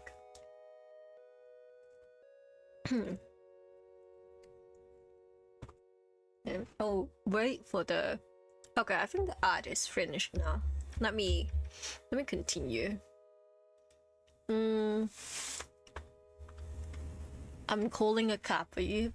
It's late and you shouldn't be walking alone. Before I can get a word in, she straight out of the classroom with her cell phone to her ear. I definitely screwed that up, but how could she bring me? Damn it. How could I have been so stupid? But punch myself. So Corin, so my be right back message to that. You're right. Okay, thank you for letting me know. I forgot about it. How could I have been so stupid? I could have punched myself. I could punch myself. So Corin, so desperate when she already had her parents in motion all along. Trying to trick me into her way of thinking. Then she come for my friends and I let her walk all over me. Believing in them doesn't make me naive, thank you very much. And we have worked hard to keep in touch. Help each other through mistakes and bad times. Oh my god, so cute. Why did I ever even want to find her? Fuck her. What did I even see in her? So spitting with her fancy heels, powerful power suit, dreamy eyes. No, I should find her so I can set her straight. Or, here, go back into one of my memories. I need a moment to calm down. I love the 4-4 breaking. I prop onto my bed, exhausted by tonight's event. Annalise totally backed me into a corner with all her questions about magic. My mind is thrilling. What exactly happened in her past? I need a distraction, so I flip on the TV. Oh, this is the TV program about magical girls. It's a special program about former magical girl squad. For decades, community across the world have owed their peaceful life to work of the magical girls. Today, we will look back on some exceptional magical predecessors who work hard to keep our world safe. Paddle Princess, Foot Fatal, and Solo Star Sweetie Honey. Foot Fatal, that's Annalise group. The program drones on about Paddle Princess, a trio of 4 magical girls with purifying powers. A climate conscious group from the 60s, pretty rad. Grab a half-eaten box of crackers to snack on while the program continues. Next up, Foot Fatal, a bold, colorful group active in the late 70s. The one I've been waiting for. I lean in towards the TV. Stay tuned to learn about the group tragic end. Alistair has curled up in a ball in my lap. I knew about the group generally, but not much specifics. Foot Fatal was led by Strawberry, a pink flame magical girl with ability to throw. She was backed by 3 other foot flame girls. Muscat Marina boasts ability enhancing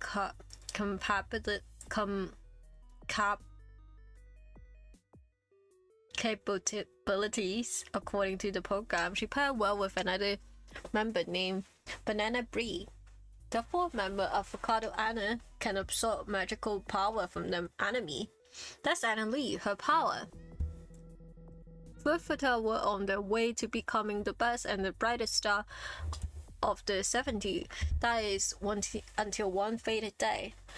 Alistair's ears perk upwards. A picture of Strawberry. It shows shifting from fluid color to grayscale. December 31, 1979. Strawberry tragically lost her life after an accidental fall. Foot Fatal was immediately disbanded, and the remaining 3 members have not been spotted in public since. The program continues on, speculating about the potential cause of her accident. Oh no, it was the day of her death when we were, defeating Anna Lee. Why couldn't she stop her fall with her floating ability? Was she mid-battle with a terrible enemy?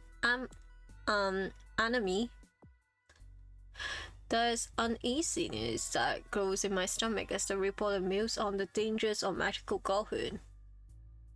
That's when I get a call from KJ. They say the Sentinel want to meet as soon as possible.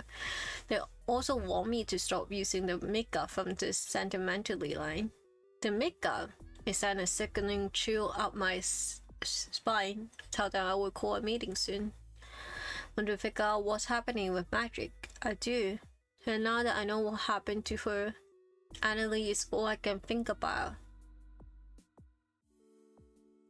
Phew, I've calmed down. 10 years and no one has been able to get under my skin quite like Annalie can, even when she's not in front of me. The Sentinels were doing their darnest to pull the right threads. When we meet, they express interest in breaking into Annalie's office. They saw my hesitation, but Liz assured me they just want more info on the makeup. I told them I could guarantee Annalie wouldn't be at her office. I wanted to be helpful, and I wanted to talk to Annalie about her, the brain she was holding on to. The cold night air sent a shiver down my spine as I wait for Annalise to arrive. I bounce up and down in a feeble attempt to keep warm. Ever since our last meeting, I've noticed that she's been very secretive. No more cafe dates. Annalise always been cagey about being seen out and about. I can't feel I can't help feeling on edge. Especially since... Starlight? Ah! Sorry, ache. I don't know how to express that. Apologies, I didn't mean to frighten you. Despite the quickly heals, she's pretty good at sneaking up on people. No, it's my bad. I was totally spaced out. Not good. A young lady of your caliber should be aware of her surroundings at this time of the night. I have to stop myself from rolling my eyes and going, okay, Mom. I'm fine, just kind of chilly. Couldn't we have met up indoors at least? I prefer private place for these conversations, and I didn't think you'd be too keen on breaking into the school again. Touche. Okay, let me drink a sip of the tea, okay? ASMR, it might be really hot though. Actually, it's alright. Okay. Okay. That is my hydration. But admit, I regret dragging you out into this cold. It's not becoming of me, especially given our last conversation. Yeah, about that. I was hurt. Honestly, I was really hurt by how the conversation turned on me. I didn't do anything to deserve that, at least I don't think so. No, you're right. I have regrets about how I handled that.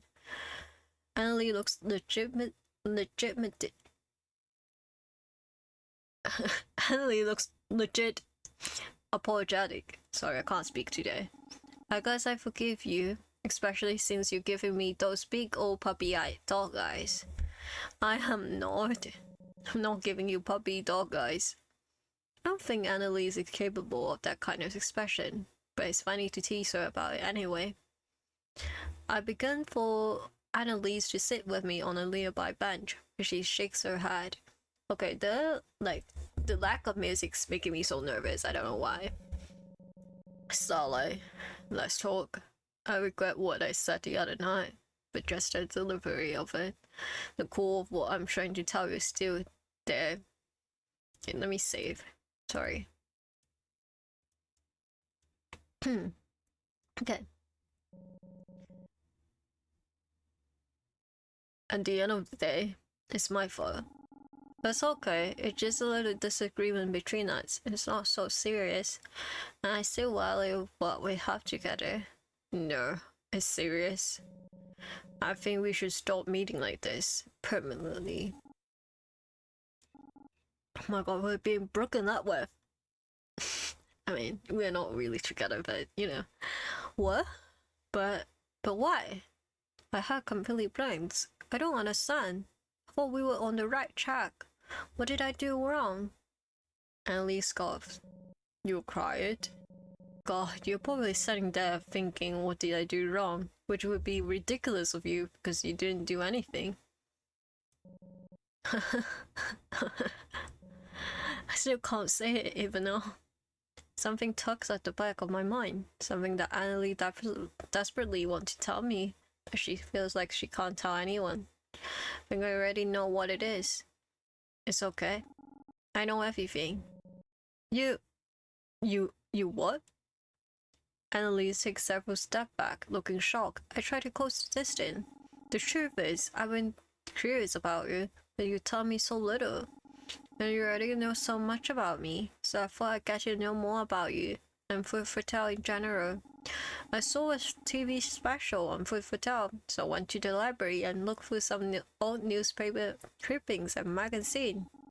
There's a computer there too, and the librarian helped me to look up some web articles. All of this to say, well, what happened with her fall? Broaching this subject was even harder than I thought.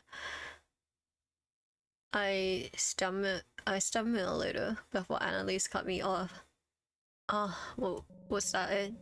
You did a little research and you think you know everything that happened. I know that she's gone. And here and there, there's speculation about you, that you caused her fall by absorbing her throat ability. I'm level with the iciest gaze Annalise ever given me. What do you think? You didn't do anything, I guess I would just say. I don't suspect you of anything. In fact, I know you couldn't hurt anybody like this. Not even by accident. I can't say for sure.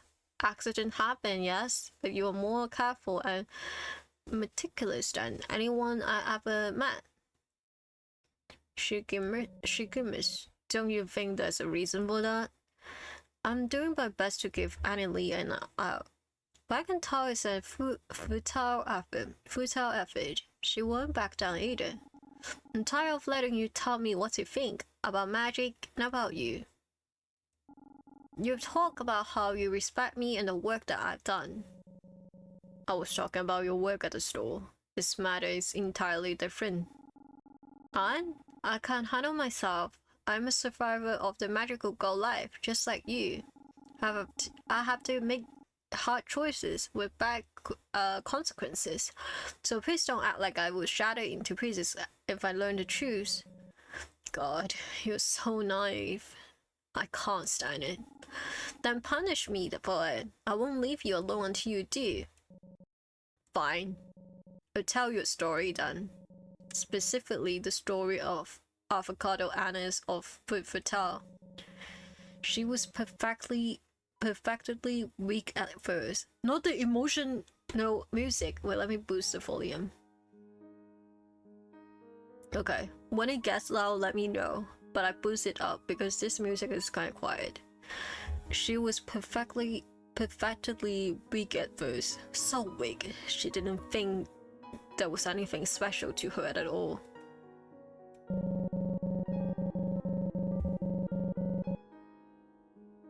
Not until another magical girl, Strawberry, taught her the ropes.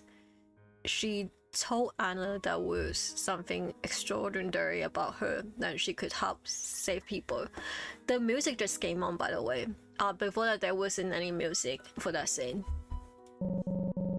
When confronted by her enemies, Anna could drain them of their energy.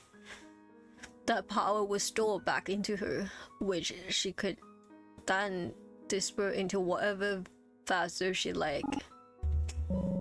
After every narrow victory, she got stronger. Little by little, she developed the potency of her magic, like honing a blade. One day she realized if she really tried, she could even bring regular humans to their knees. Try hard not to think about reasoning then, the loss of our magical power, the non-magical people around us. Avocado Anna's powers have improved significantly, and she was too cowardly to ever use them to their full extent. And comparatively, her progress was nothing next to Strawberry. Strawberry's fervently guiding light, she was first to receive magical powers and the strongest by far. She knew everything there was to being a magical girl, because it was what she had always dreamed of becoming. Unlike the rest of the good, her power had enhanced, though it's more accurate to say that they evolved. But that's I've never heard of something like that. She began to develop powers beyond just a simple ability to float. Magic that she didn't want or ask for. And I would be surprised with a new out-of-control ability from her every week. And soon it was every day. She would accidentally break open doors or set random things ablaze. It was more than just stress. The toll of being so unpredictable, so powerful, tore her apart. I started to feel a little sick. This story can't be real, can it? You're looking a little pale, Starlight. But now you started this. You need to hear me out until the end. Okay, let me put the volume down now. Okay. The other member of the group, Bree and Marina, got scared.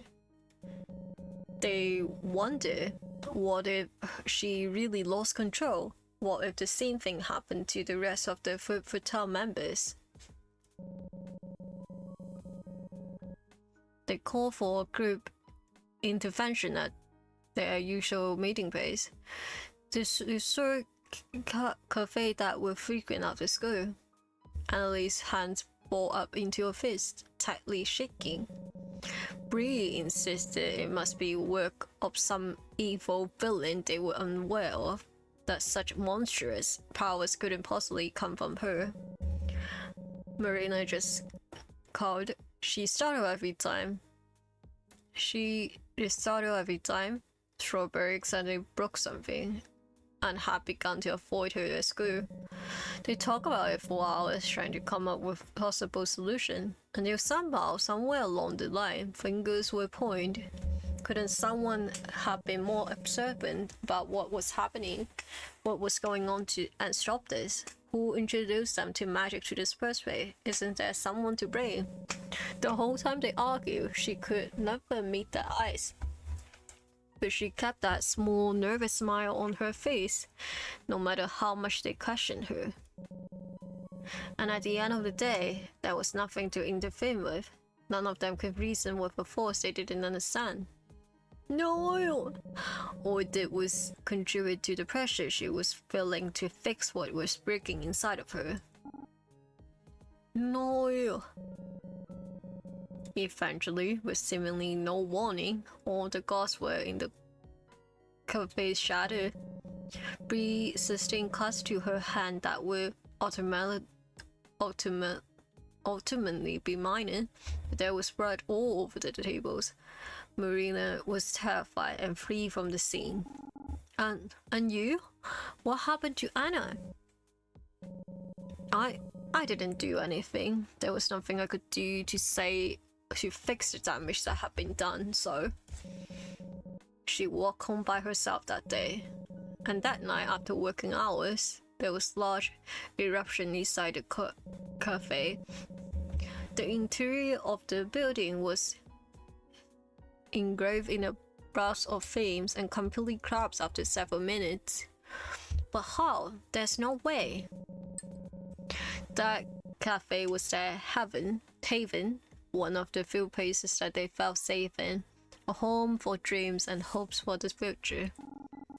Hold on, I just can't believe it. I mean, I would have heard about it, a magical girl destroying something like that.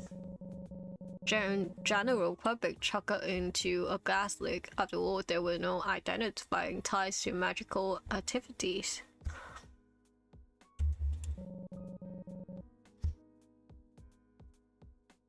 But the other Fatale members knew the truth.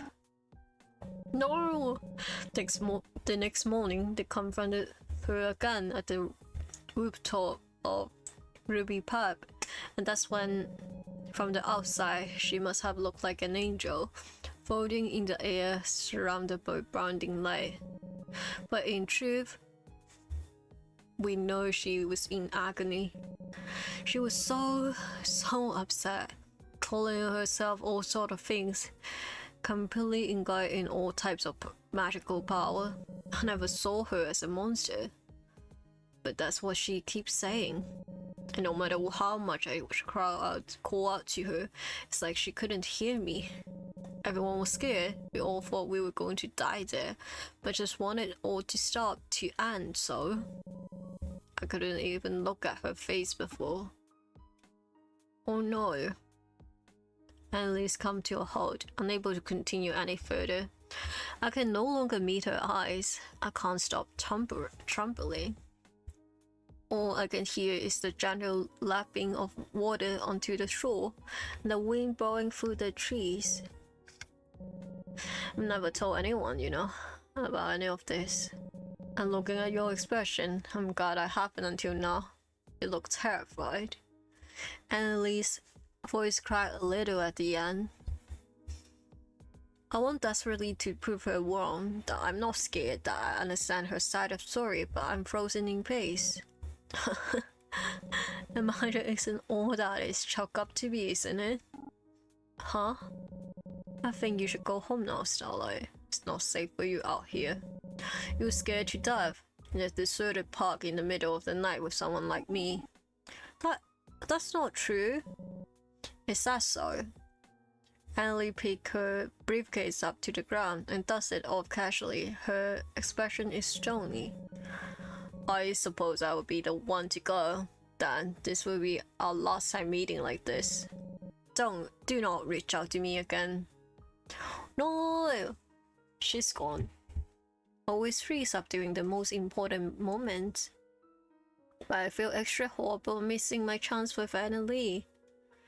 My gut told me she was telling me the truth about what happened, her truth.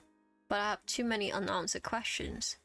If it were me, what would I have done? What if it was one of the sentinels up there? I look off towards the moonlit pond.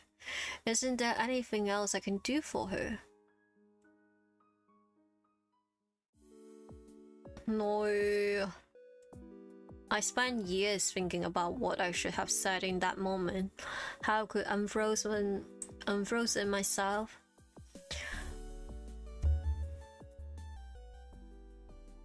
But that's the benefit of the hindsight, reflection, getting older.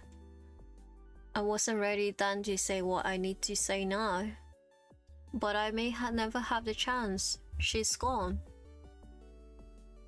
What's that? My phone is ringing.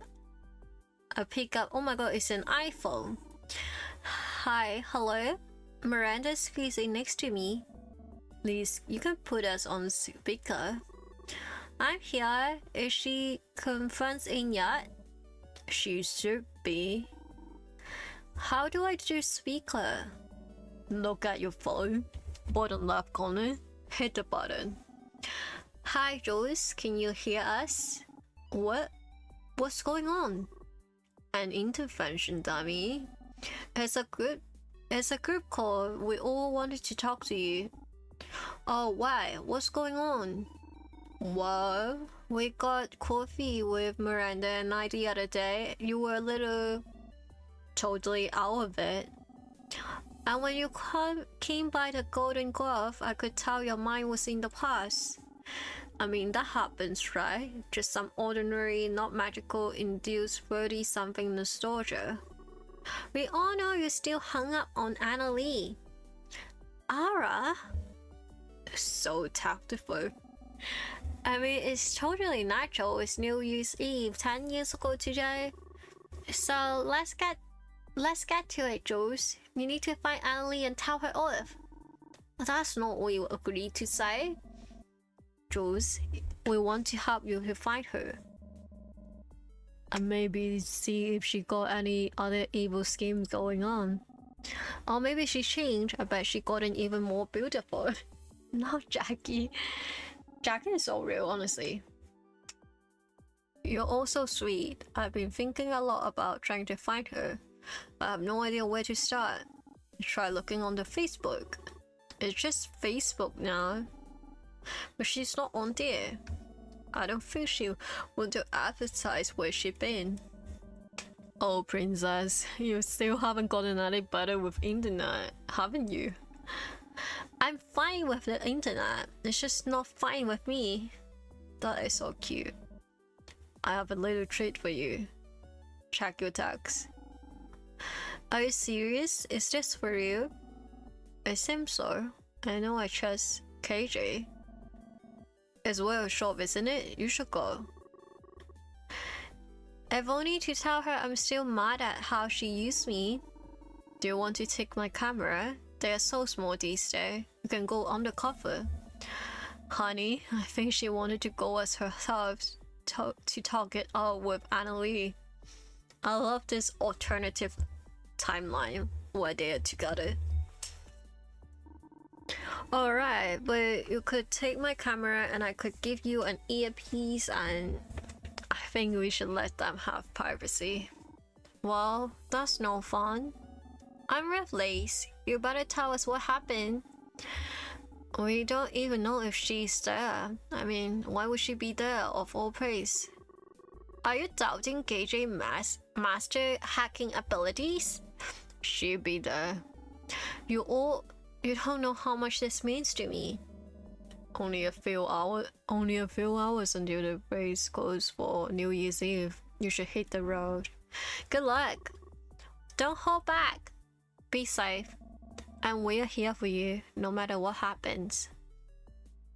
My Sentinels. Always having my back, even all these years. I love them so much.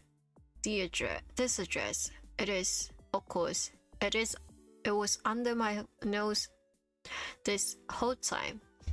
Well, I have a bit of a drive ahead of me, but to understand everything, you need to see what really happened on that final day. December 31, 1999. Okay. Let's see. Ooh, ad break. Okay, let me take a break then. Let me stretch a little bit.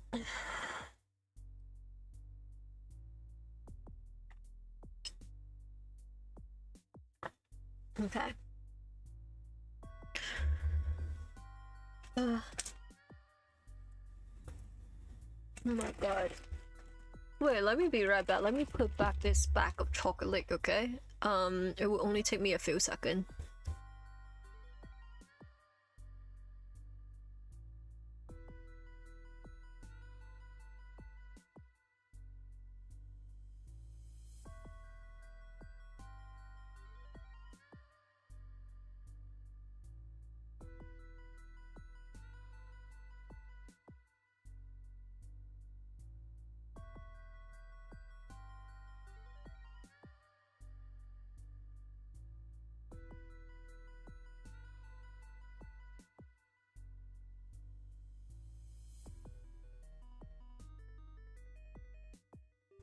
Hello. Okay. Let me sit back down. Oh, my shoulder hurts a little bit. Okay, let me stretch this a little bit. Ooh, I don't think you can pick. I don't think the mic pick it up, but my shoulder is clicking. Oh my god, what the fuck is happening? Okay. Okay.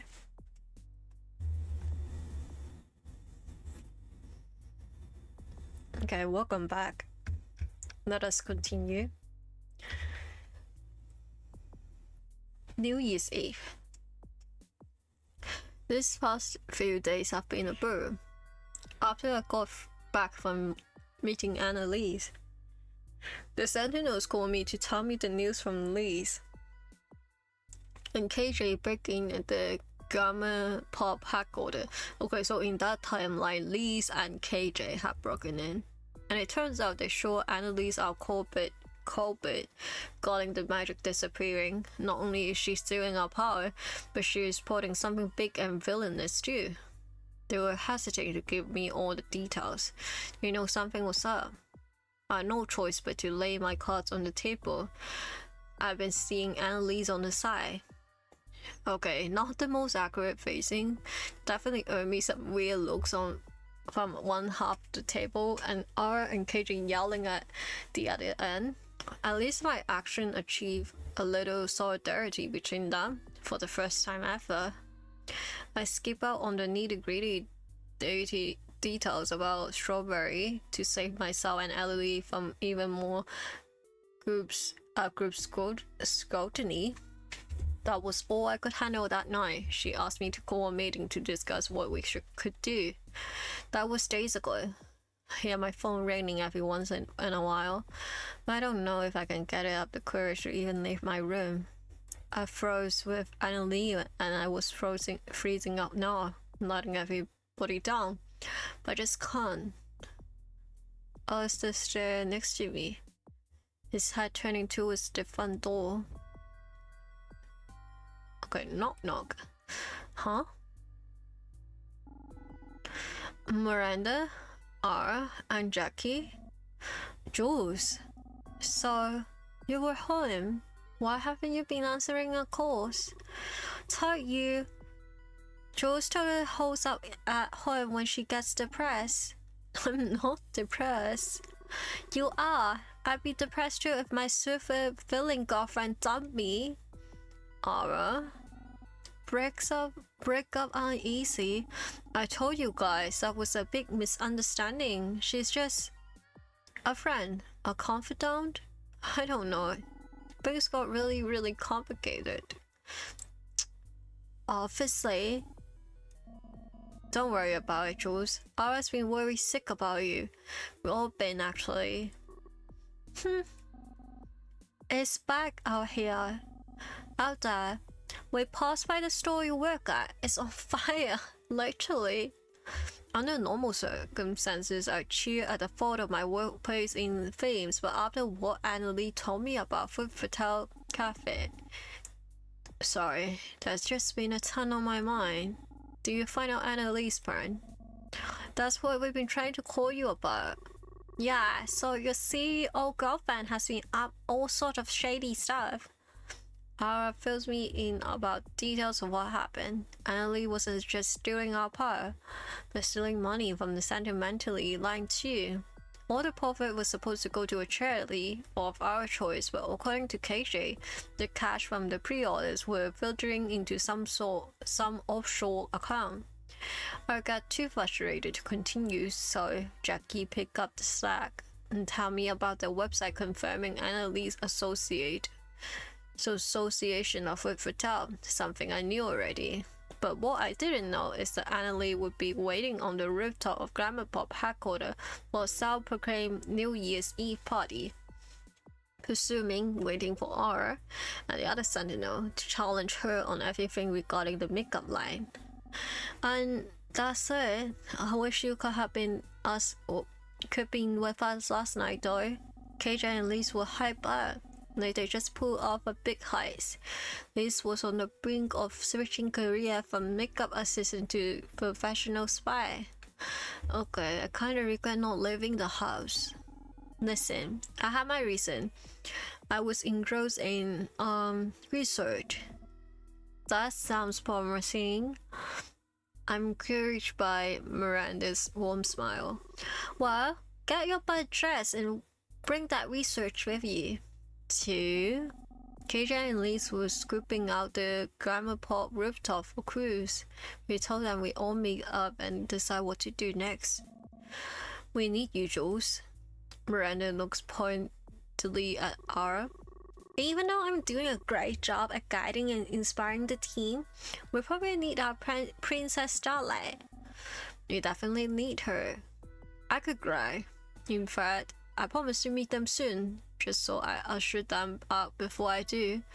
I got it myself. It's not going to be easy, but I have to face this. No, I wrote briefly at our meeting place, Cool Park, 8 p.m. as promised. I spot KJ motorbike first, parked by the cars, and then I see the crew gather around the waterfront. Everyone is on edge, but we take stock of our situation. A healthy separation period from the makeup has caused my powers to come back. They're definitely not at full capacity, but it's something. And I was hoping if it is like this for me, everyone else should be in a better state as well. The group ascend one by one. Jackie frames are burning brightly. Our songs are pointing again. Miranda bursts of stardust are bright and lively. KJ's bubble are properly bubbly. KJ Liz, I heard everything went okay with the bickering. Jules, you should have seen KJ bickering locks, hacking computers. Liz, don't be so modest. She sweet talk our way past reception, and when a security guard nearly caught us, distracted him with a perfect bird call until we got away.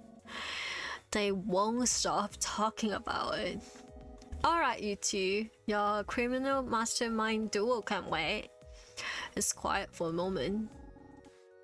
What are we going to do about Annalie? Ara raised her hand first, looking determined. I say we destroy her, straight up. Everyone looks at Ara. Ara, I don't think Jules loved that brand. What choice do we have? Seriously, Boyan? I never said kill her. Just render her completely incapable of doing anything anyway ever again. Anyway, what does the rest of her think? Honestly, I don't see any way around it. We have to fight her. Annalise caused too much power for the world already. We should follow our tried and true path. No matter what we do, we have to expose her for all the harm she caused. They all turn back to me uneasy. I'm shaking. How can I just turn up and fight her? Isn't there any way? Maybe you can keep from fighting. Didn't you say you had some research, Jules? Oh god, I'm going to start sweating. They're all looking to me to lead, and I should. But I can't seem to face it. I distract myself gathering my research. I accidentally drop my bag. Newspaper, magazine, even website printout and solder all over. The team ran to gather pieces. This is what I've been working on, mostly regarding food for thought, but also whatever I could find on magical girl history in general. Been getting better at navigating the internet lately. Do you guys know what forums are? They're like community bulletins, I guess. Out of the corner of my eyes, I spot Miranda carefully towing around the papers on the ground. And I found this really weird one about magical girls, but it had a lot of helpful picture resources. Hey Jules, can I take a closer look at this? I nod, and Miranda gingerly picked up an old photo of Perfect Out together. Hey, is that Annalie? Yeah, back in the day when she was a magical girl. Ah, I say she looks sweet here.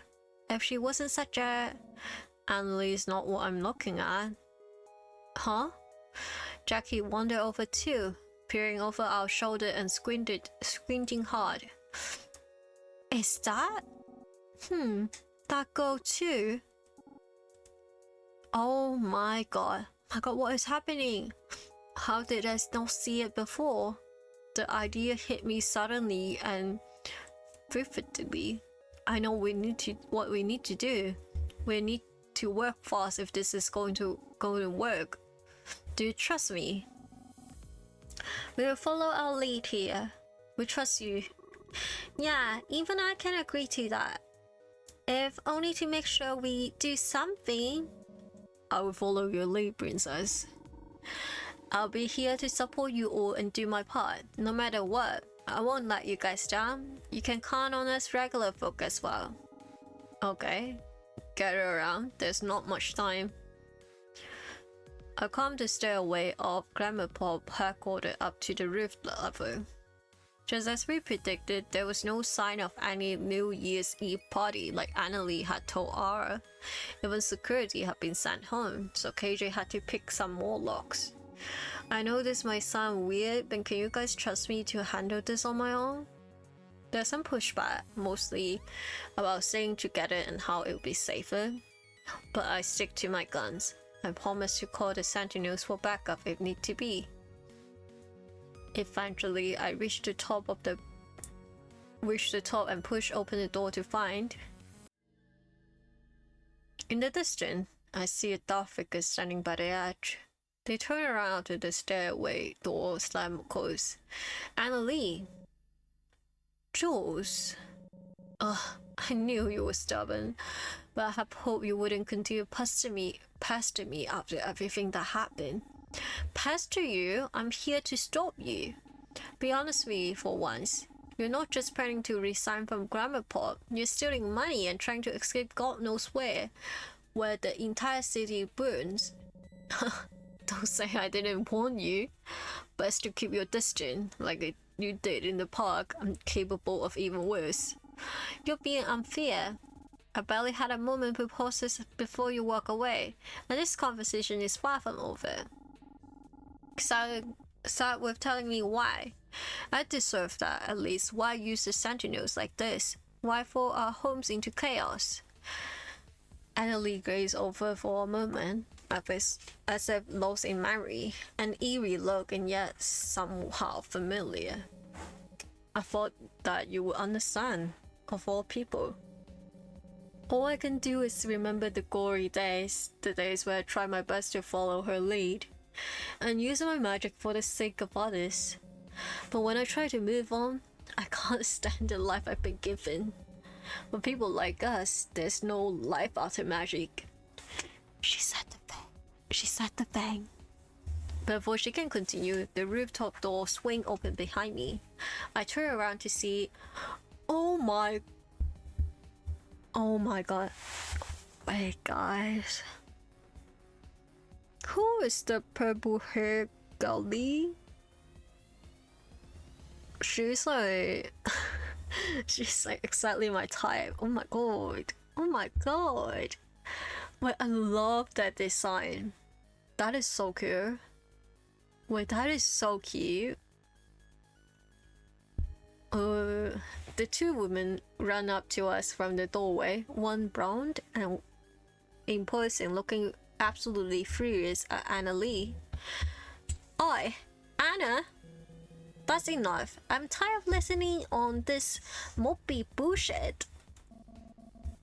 Jules, I hope we didn't scare you. Oh, she's so hot. Oh my god. Not at all. Rather, I'm glad to see you both made it in time. Why are you two here? How could you have known? I got the sentinel to Frank, actually. I explained that Miranda was the first to notice a young Muscat Marina looking strikingly familiar to Miss Violet, our teacher at Emerald Heights. Oh, she was our teacher. Similarly, Jackie I drift to Brianna Bree, who looks suspiciously like a frequenter of the Golden Graph. The city is far too small. And you are trying to burn it down? If my dear former students are to be believed...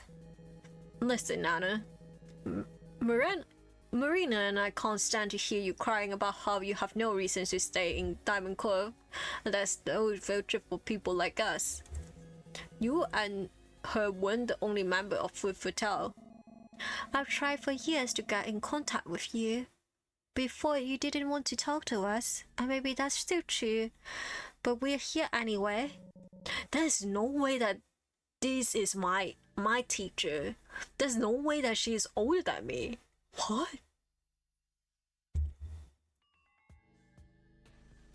She looks so young. There's nothing to talk about.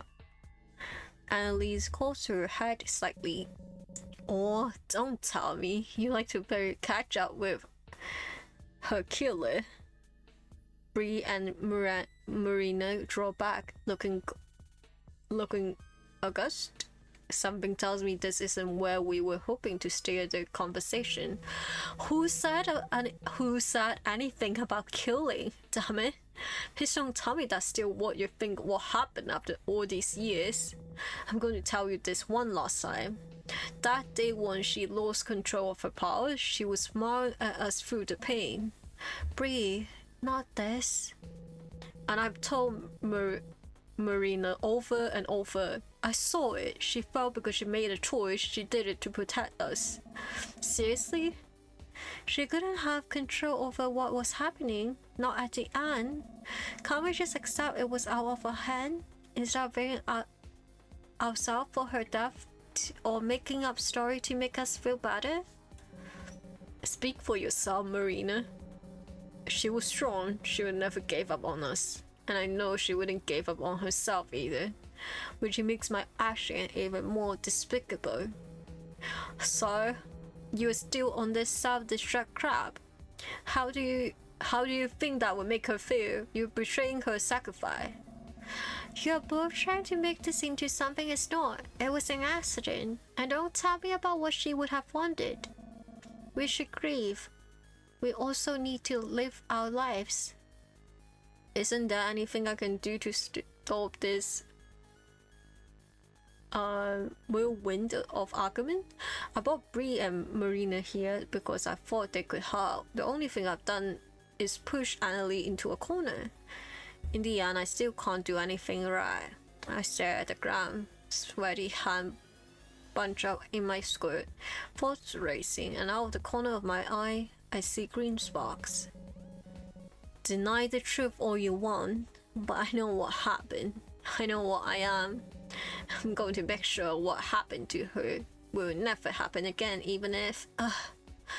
Annalie flinches, looking desperate for a second.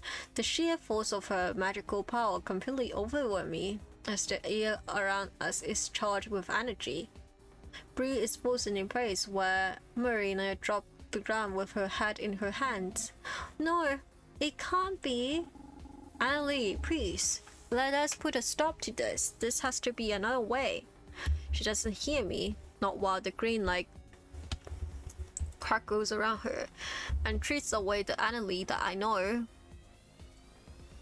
No. Midnight Lady. I won't hold back. Not against my so-called friends. Not even against you. No. Wait, let me save. Sorry. No.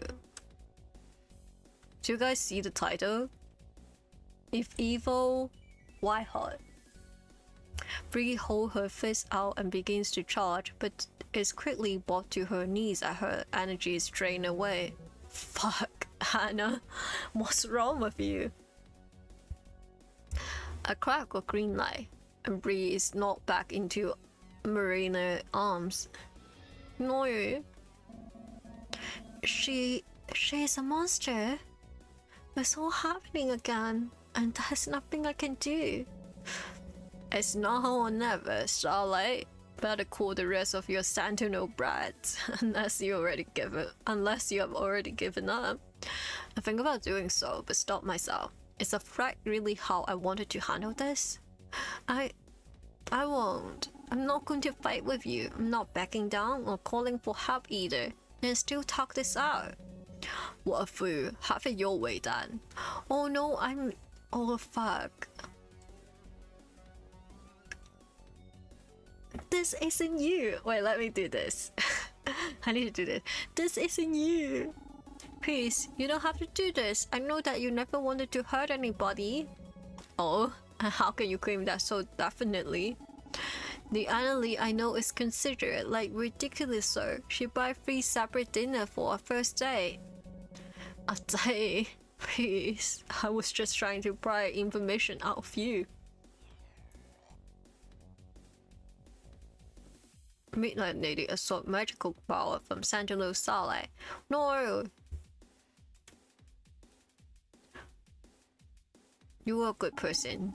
Back when we met up at a cafe, you said I was making a positive difference in the world, just being a makeup salesperson.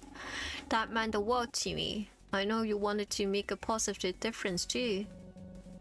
It was all pride, don't you remember? I'm at the top of the corporate chain.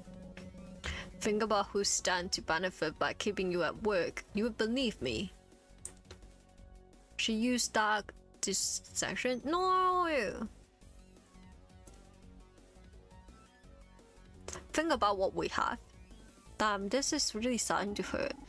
It was fun breaking into the old classroom with you. It's like we went to school together.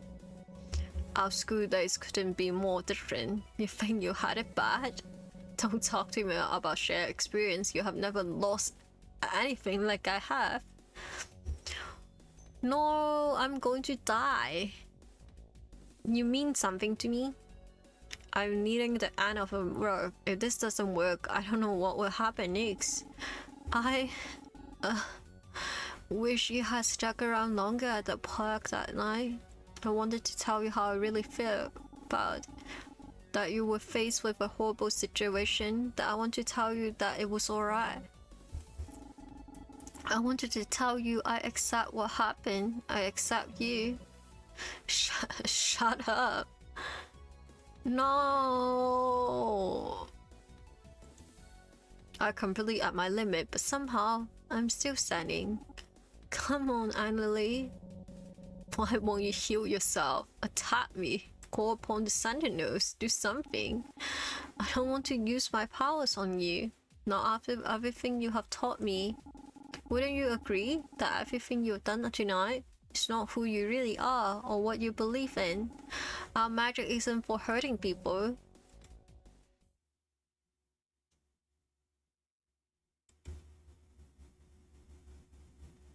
I totally black out there, but somehow not on the ground. Jules, wake up. Annalise, holding me? Her arms are wrapped around me, keeping me from crumbling to the floor. Please, wake up. Just 5 more minutes. Absolutely not. I need to know if you're actually okay. So please look at me. Not the toxic Yuri. Not the doom Yuri.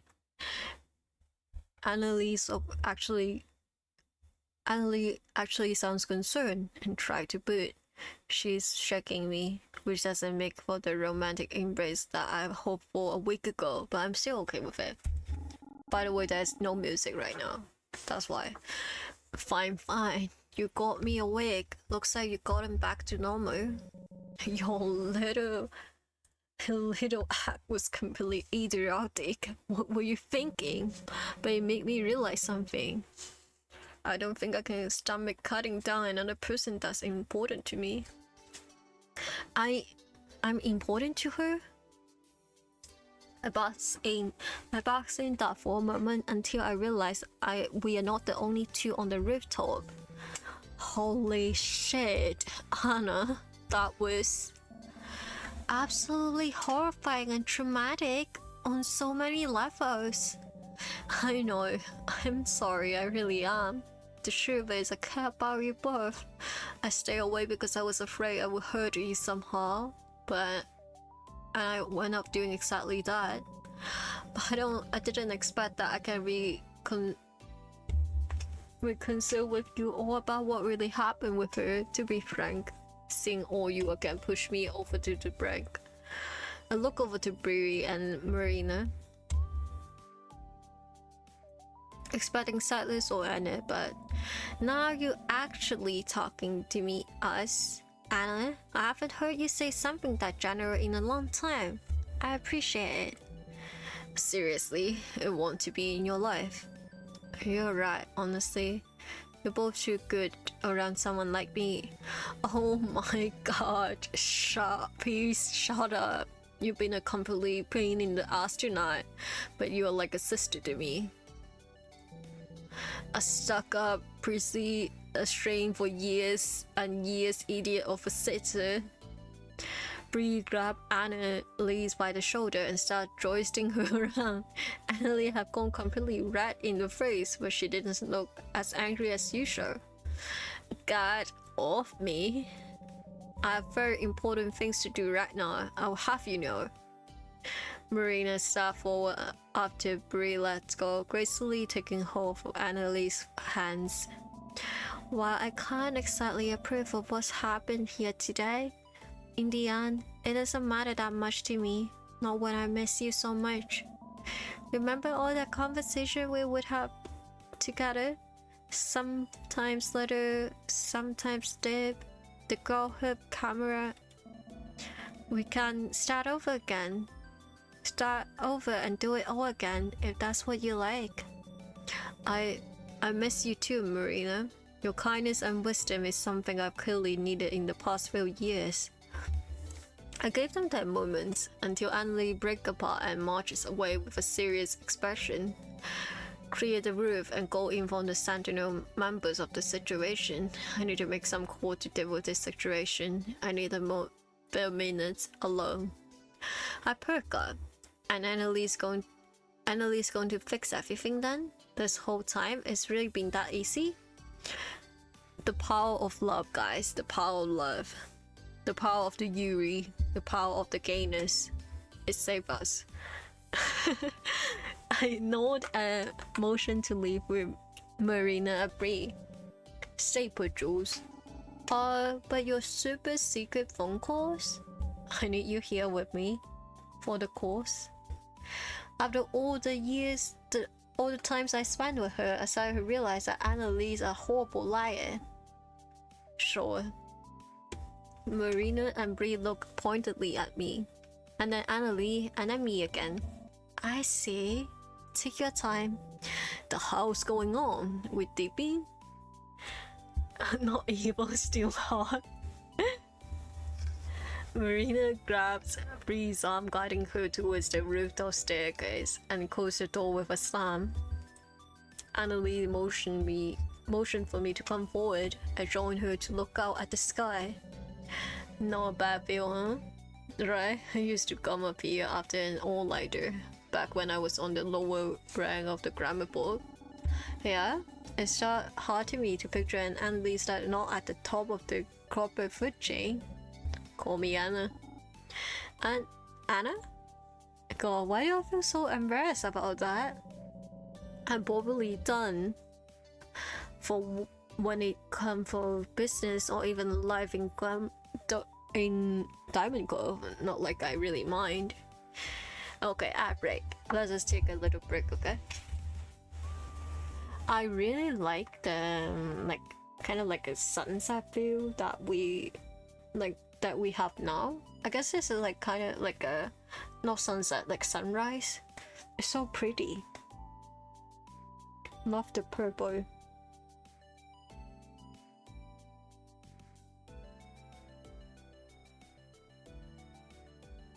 The power of gay sabers.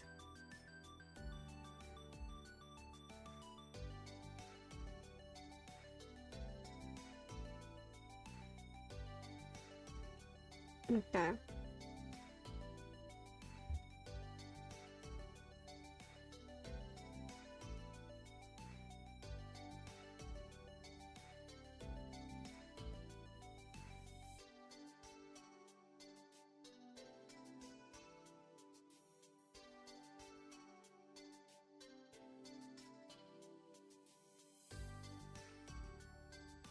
Okay.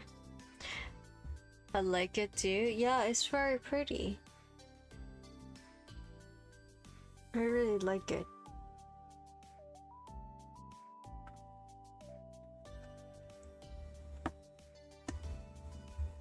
Okay, I think the art break is finishing now, so let's continue. Okay, let me reread this. I'm probably done for when it comes to business, or even in life here in Diamond Cove. Not like I really mind. What a headache I created for myself. Okay, Anna, questions. What's going to happen with the makeup? The money? When's the next time I can see you again? What happened after this? Slow down. I'll work on holding the makeup sales and do right by my promises, even if that means the financial nightmare in my future. Don't worry about the magic either. Transferring back make me let go of a lot of things in Sims. I know. What's next for us? After everything that happened, are you sure you even want to keep up this relationship? I do, because guys, you know what to do. We know what to do. I don't know how to say this, but I really like you. I want to be with you. You are a fool. And you're so much younger than me. Go find a girlfriend your age. I know. I've said several times before, I'm into older women. Let me be. Let me be. I'm still practically your boss, for goodness sake. I reached out and grabbed her hand. I don't care. You should. I don't. Fine. Annalise leaned forward and I closed my eyes. I'm shaking with nervous excitement. It feels like my ears are burning. Feel the heat of my I feel the heat of her breath on my face, a hand on my face, and then she kissed me on the forehead, sweet and soft. Sorry, Jules. That's all you get from me. Alright. Try to keep it together, but I can't help but giggle with giddy excitement. Wipe the smile off your face. You look silly. Despite what she say, Annalise started to laugh at me. After a while, Anna nods her head towards the exit. Well, shall we? Alrighty. I'm afraid our time together is limited from here on out. We lost our privacy too. I glance back at the rooftop and I see a crowd of people peeking through the doorway. Oh no, it's the Sentinels. Even Alistair is here, staring at me wide-eyed. It seems your posy is eager to see you. Everyone seems curious about what's going on. Jackie still have her boxing glove on. Ara looks a little more than pissed.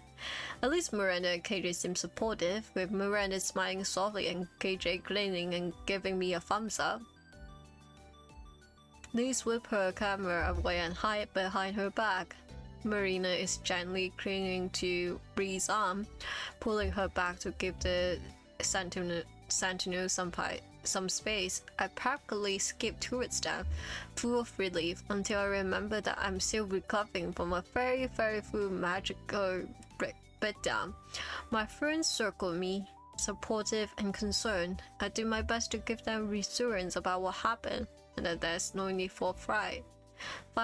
Alistair talked with me for the first time in what feels like forever. I'm happy, even though he's totally chewing me out. It feels like I'm at the top of the world. My friends are here. I was able to bring magic back. The city is safe, and I'm saved the perpetrator too. Yeah, cat, Alistair. Speaking of which, I'd like her to properly meet the Sentinels. We are going to make this right. I glance over where Anna is standing, or was standing. She's not there. Wait, where? I look around frantically. She must have just moved over. She probably reuniting again with Bree and Marina. But the two remaining members of Foot Fatale look just as bewildered. Scanning the rooftop over the edge. There's a sinking feeling in the pit of my stomach. I get the feelings I'm not going to see Anna again for a very long time. No, not the Doom Yao. No, not Yaoi. Not the Doom Yuri. No. And the realization that I could never single-handedly solve her problem. It was never ever going to be that easy. No. And just like that, there's no sign of Anna Lee, Midnight Lady, or any other alter ego. With the end of a century come to the end of magical trouble, and seemingly the end of my relationship with her.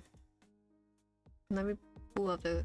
I searched in the following weeks. My lead was that the makeup was called back, the money issue would ultimately resolve. But all behind strictly closed doors. It happened on a businessy, official level I was never able to reach despite my best effort. And so, time stretched on into months and even years. Things changed for me. I decided to move on, to focus on my career. I leveraged my extensive makeup knowledge, formed an entirely new brand of product. It's a leap of faith, but it worked out. Despite its up and down of business, can't say she didn't warn me about this. I take on new experience, I have new relationships that are fun but fleeting. My body changed, and a lot happier and healthier. This time, I stay in public contact with my friends. The best part is watching them go alongside me. I cheer when I see them thrive. But all the while, I can't help but stop and look back on what could have been. So that's why I go. December 31st, 2009. Oh, so it's been like 9 years already. It's a nice cafe tucked away in a small town, but it seems like a friendly place. Oh, Wait, because she said that she want to, you know, she might do something with like a baristering. Maybe she opened up this cafe. There's an elegant to the decor, simple, but an eye towards beautiful craftsmanship. I only show up 10 minutes before closing time and I walk in as the last customer walk out. There's no one behind the counter, so I stand, nervously looking at the menu. It's a no-frills kind of face. Fine coffee from around the world. Nice tea, delicious-looking pastry. If she's really here, oh god, what have I driven all this way for? What if she hates me? What if she put this all behind her? No, I have important things to say to her. Unanswered questions, unavoidable feelings. But what if she doesn't want to speak to me? What if the curtain leading to the back is pushed aside? Wait. Oh my god, she looks so good. It's unmistakably her. Her look has softened. She has an apron on and glasses that frame her face nicely. She looks up at me. You caught me right before ghosting. What will it be? She see my face and stop short. Wait, let me say this. Her shock is replaced with a short laugh. My fine establishment does not serve such nonsense. Sit down. I get you something better. Oh my god, guys, remember? When we asked her what would she do after she's going to be, you know, stepped down, she said that she maybe something like this and pointing at the barista.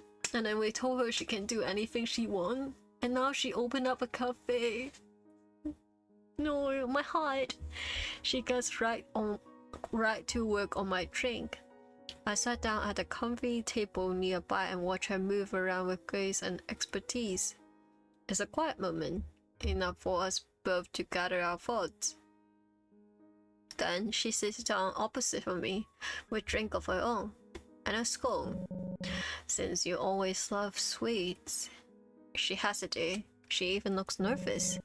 Starlight, Jules, I know I left suddenly. I can't say I haven't thought about what I might say if you step through my door one day. There's a lot I want to say too. Got New Year's Eve plans? In fact, I do. Oh crap, on holiday. What a terrible time to come digging up the past. I should go. I see your face, man. Her plans with you. Talking over a pastry and a nice warm drink. Oh. I gather up my courage for a long, honest conversation that will last into the night. But everything I felt before, where she been, everything I'm feeling now, and what she's feeling too. I don't know what's going to happen or what she's been through. I don't know how I will feel after our conversation, but I do know this is exactly what I need to spend this New Year's Eve. Don't get shy on me now, Jules. Where should we start? Coffee shop AU. The start of something new? I got an achievement. Oh, cute. The foot fertile picture. Thank you for praying. Guys. Yay! We did it, guys. We did it. How are you guys feeling? Okay, let me switch.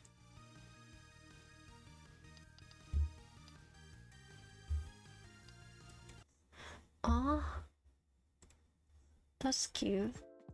Great. Yeah, I like this. I like the next ambiguous ending, you know? It's cute. I also like that they like dive deeper into the story. I like that it's realistic because, you know, even though love to help, sometimes it's not enough and people need to explore things their own. I love this game. Thank you for being here today, Labs. This is great. This is great. Okay. Yes, true. Yeah, it's like, you know, I like sometimes, yeah, people who have, you know, having someone that love you, care for you, accept you, but it's not like it will magically solve anything. So I like the realistic approach to it. Sometimes people just need a little break to process everything on their own instead, you know? And that's okay. Wait, let me mute this. I almost separated someone's thoughts. Okay. Oh, hello. I just finished playing Life After Magic. And I'm going to like chat a little bit and then end stream. Thank you for dropping by. Let's see.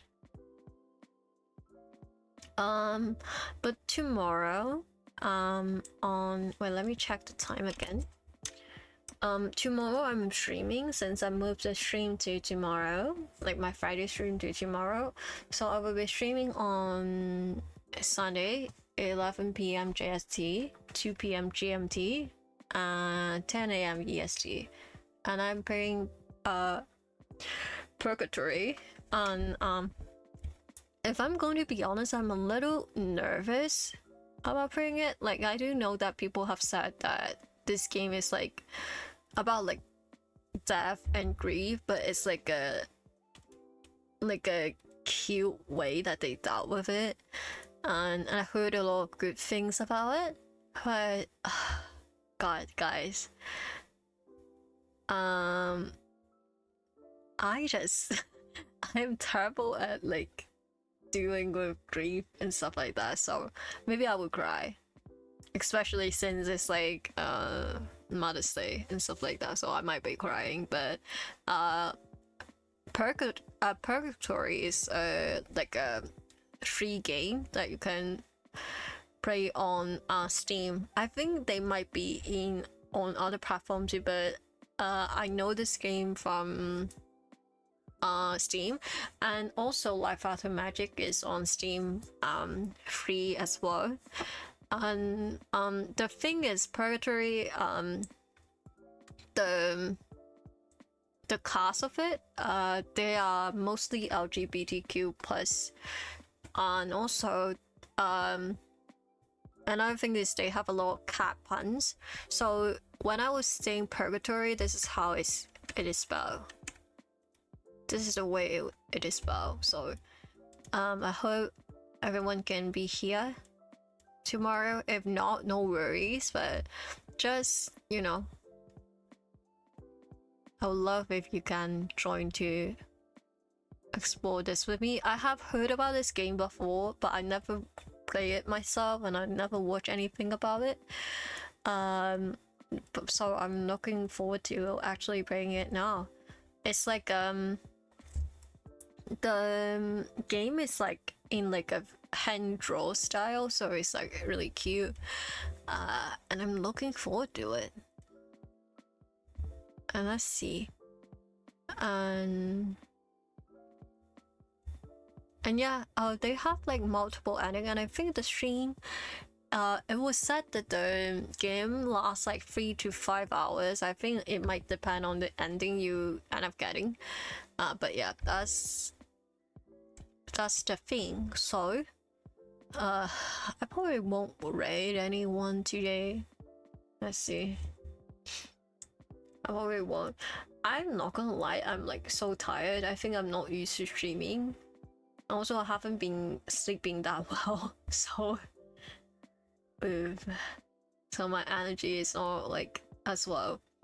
But my schedule will, I will have my schedule out soon.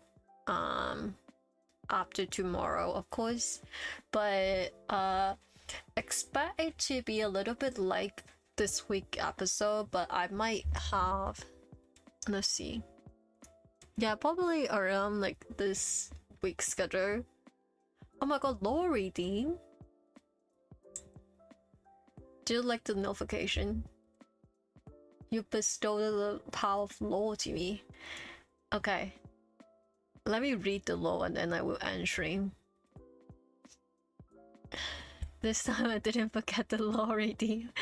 Yeah, okay, let me check. What was the last law that I posted?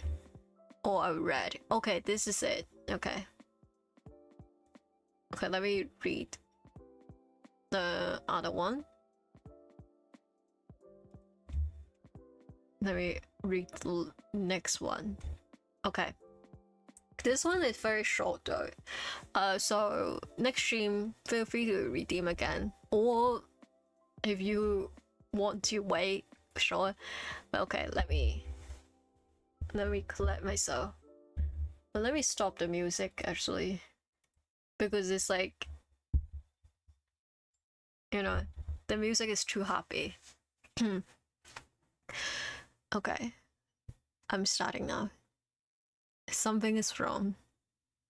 Over the years, I've learned always to trust my instinct, but I've never felt something strong so strongly as if my mind is completely occupied by the thought of it. I don't know how to explain it, but I feel different, as if I have changed overnight. I walk towards the mirror. It's a short distance from my bed, yet my legs feel so heavy as if there are weights attached to my ankle. The reflection staring back at me looks the same as always, but the longer I look at the horned elf in the mirror, the more foreign they feel. Then the realization hit me. That burning sensation at the back of my neck for the past 2 minutes gone. I pull my hair aside to get a better look at the back of my neck. A black mark.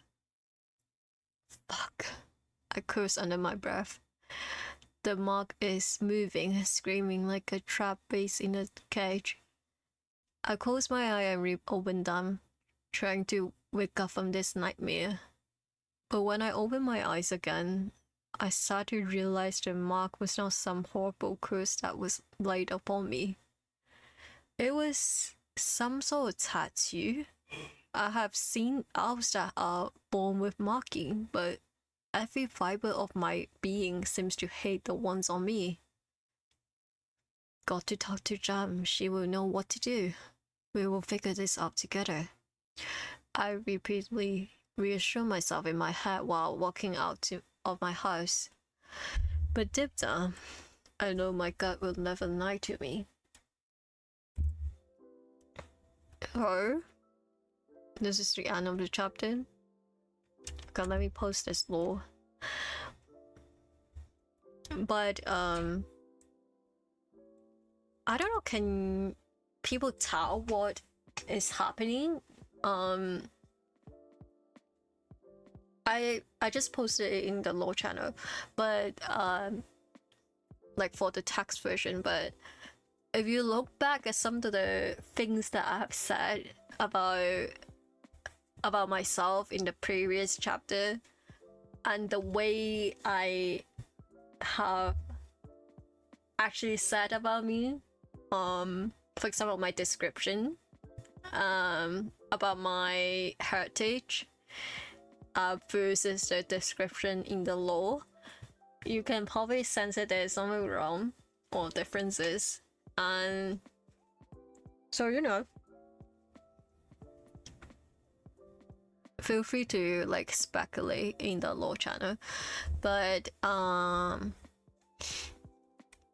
do how can I say this? So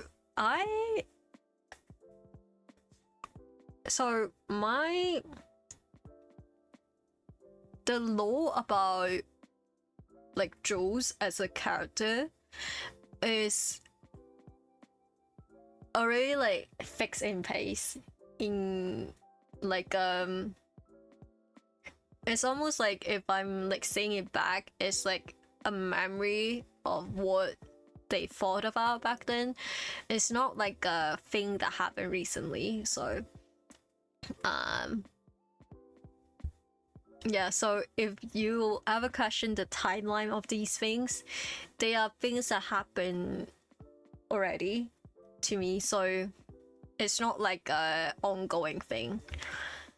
But yeah, thank you for redeeming your daily. I actually just redeemed my daily for the first time on this stream because I realized I can do that. But you know, it's fun to see like the number rank up. But yeah, so feel free to talk about like lore on the lore channel. Feel free to speculate about stuff. I love talking about lore, so you know. And yep, I'm thinking about how to like say this. So who got more daily? we have the same amount because I also only have the one, but we will see. Because I probably would forget about redeeming it. You know. Yeah.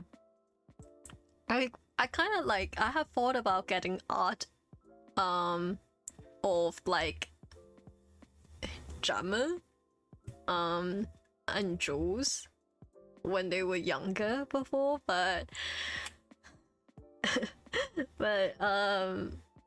you know, I will have to think about it. But if you were curious, if you watch back at the if you scroll up to like the past lore I have mentioned, let's just say that she's no longer in my life anymore, so you know. And also I have mentioned it in the past where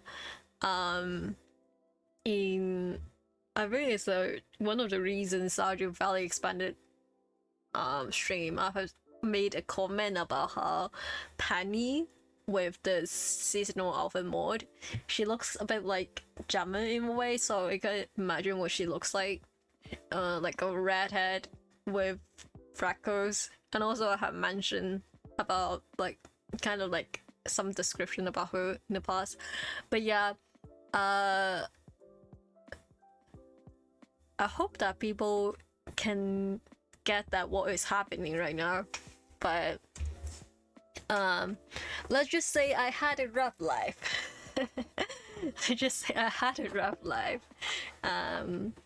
But yep. And thank you for people who've been, you know, excited about the lore drop. Before I started with the redeem, I actually have shown people the lore because it's a very newly virgin lore. I just never written it down, but it's something that have been set in place for a long time now. I've showed people, like for example my, you know, my Jenmei Valbon boys, like they have seen it before, and like a couple more people. But yeah, I would keep the redeem for next stream as well, so if anyone wants to redeem it, it is still possible. But it probably would be like a long while after that I wouldn't have any kind of lore drop, just because I need to focus on my other project. I still have to record the audio that I promised were affiliated. It's taking me some time because I'm not really happy about like the way that it went. Like I recorded for like a one time and it wasn't like that good. It was like alright, but I feel like I could do better, so you know. But yeah, that's about it. I will see you guys tomorrow, and yeah, just oh, okay.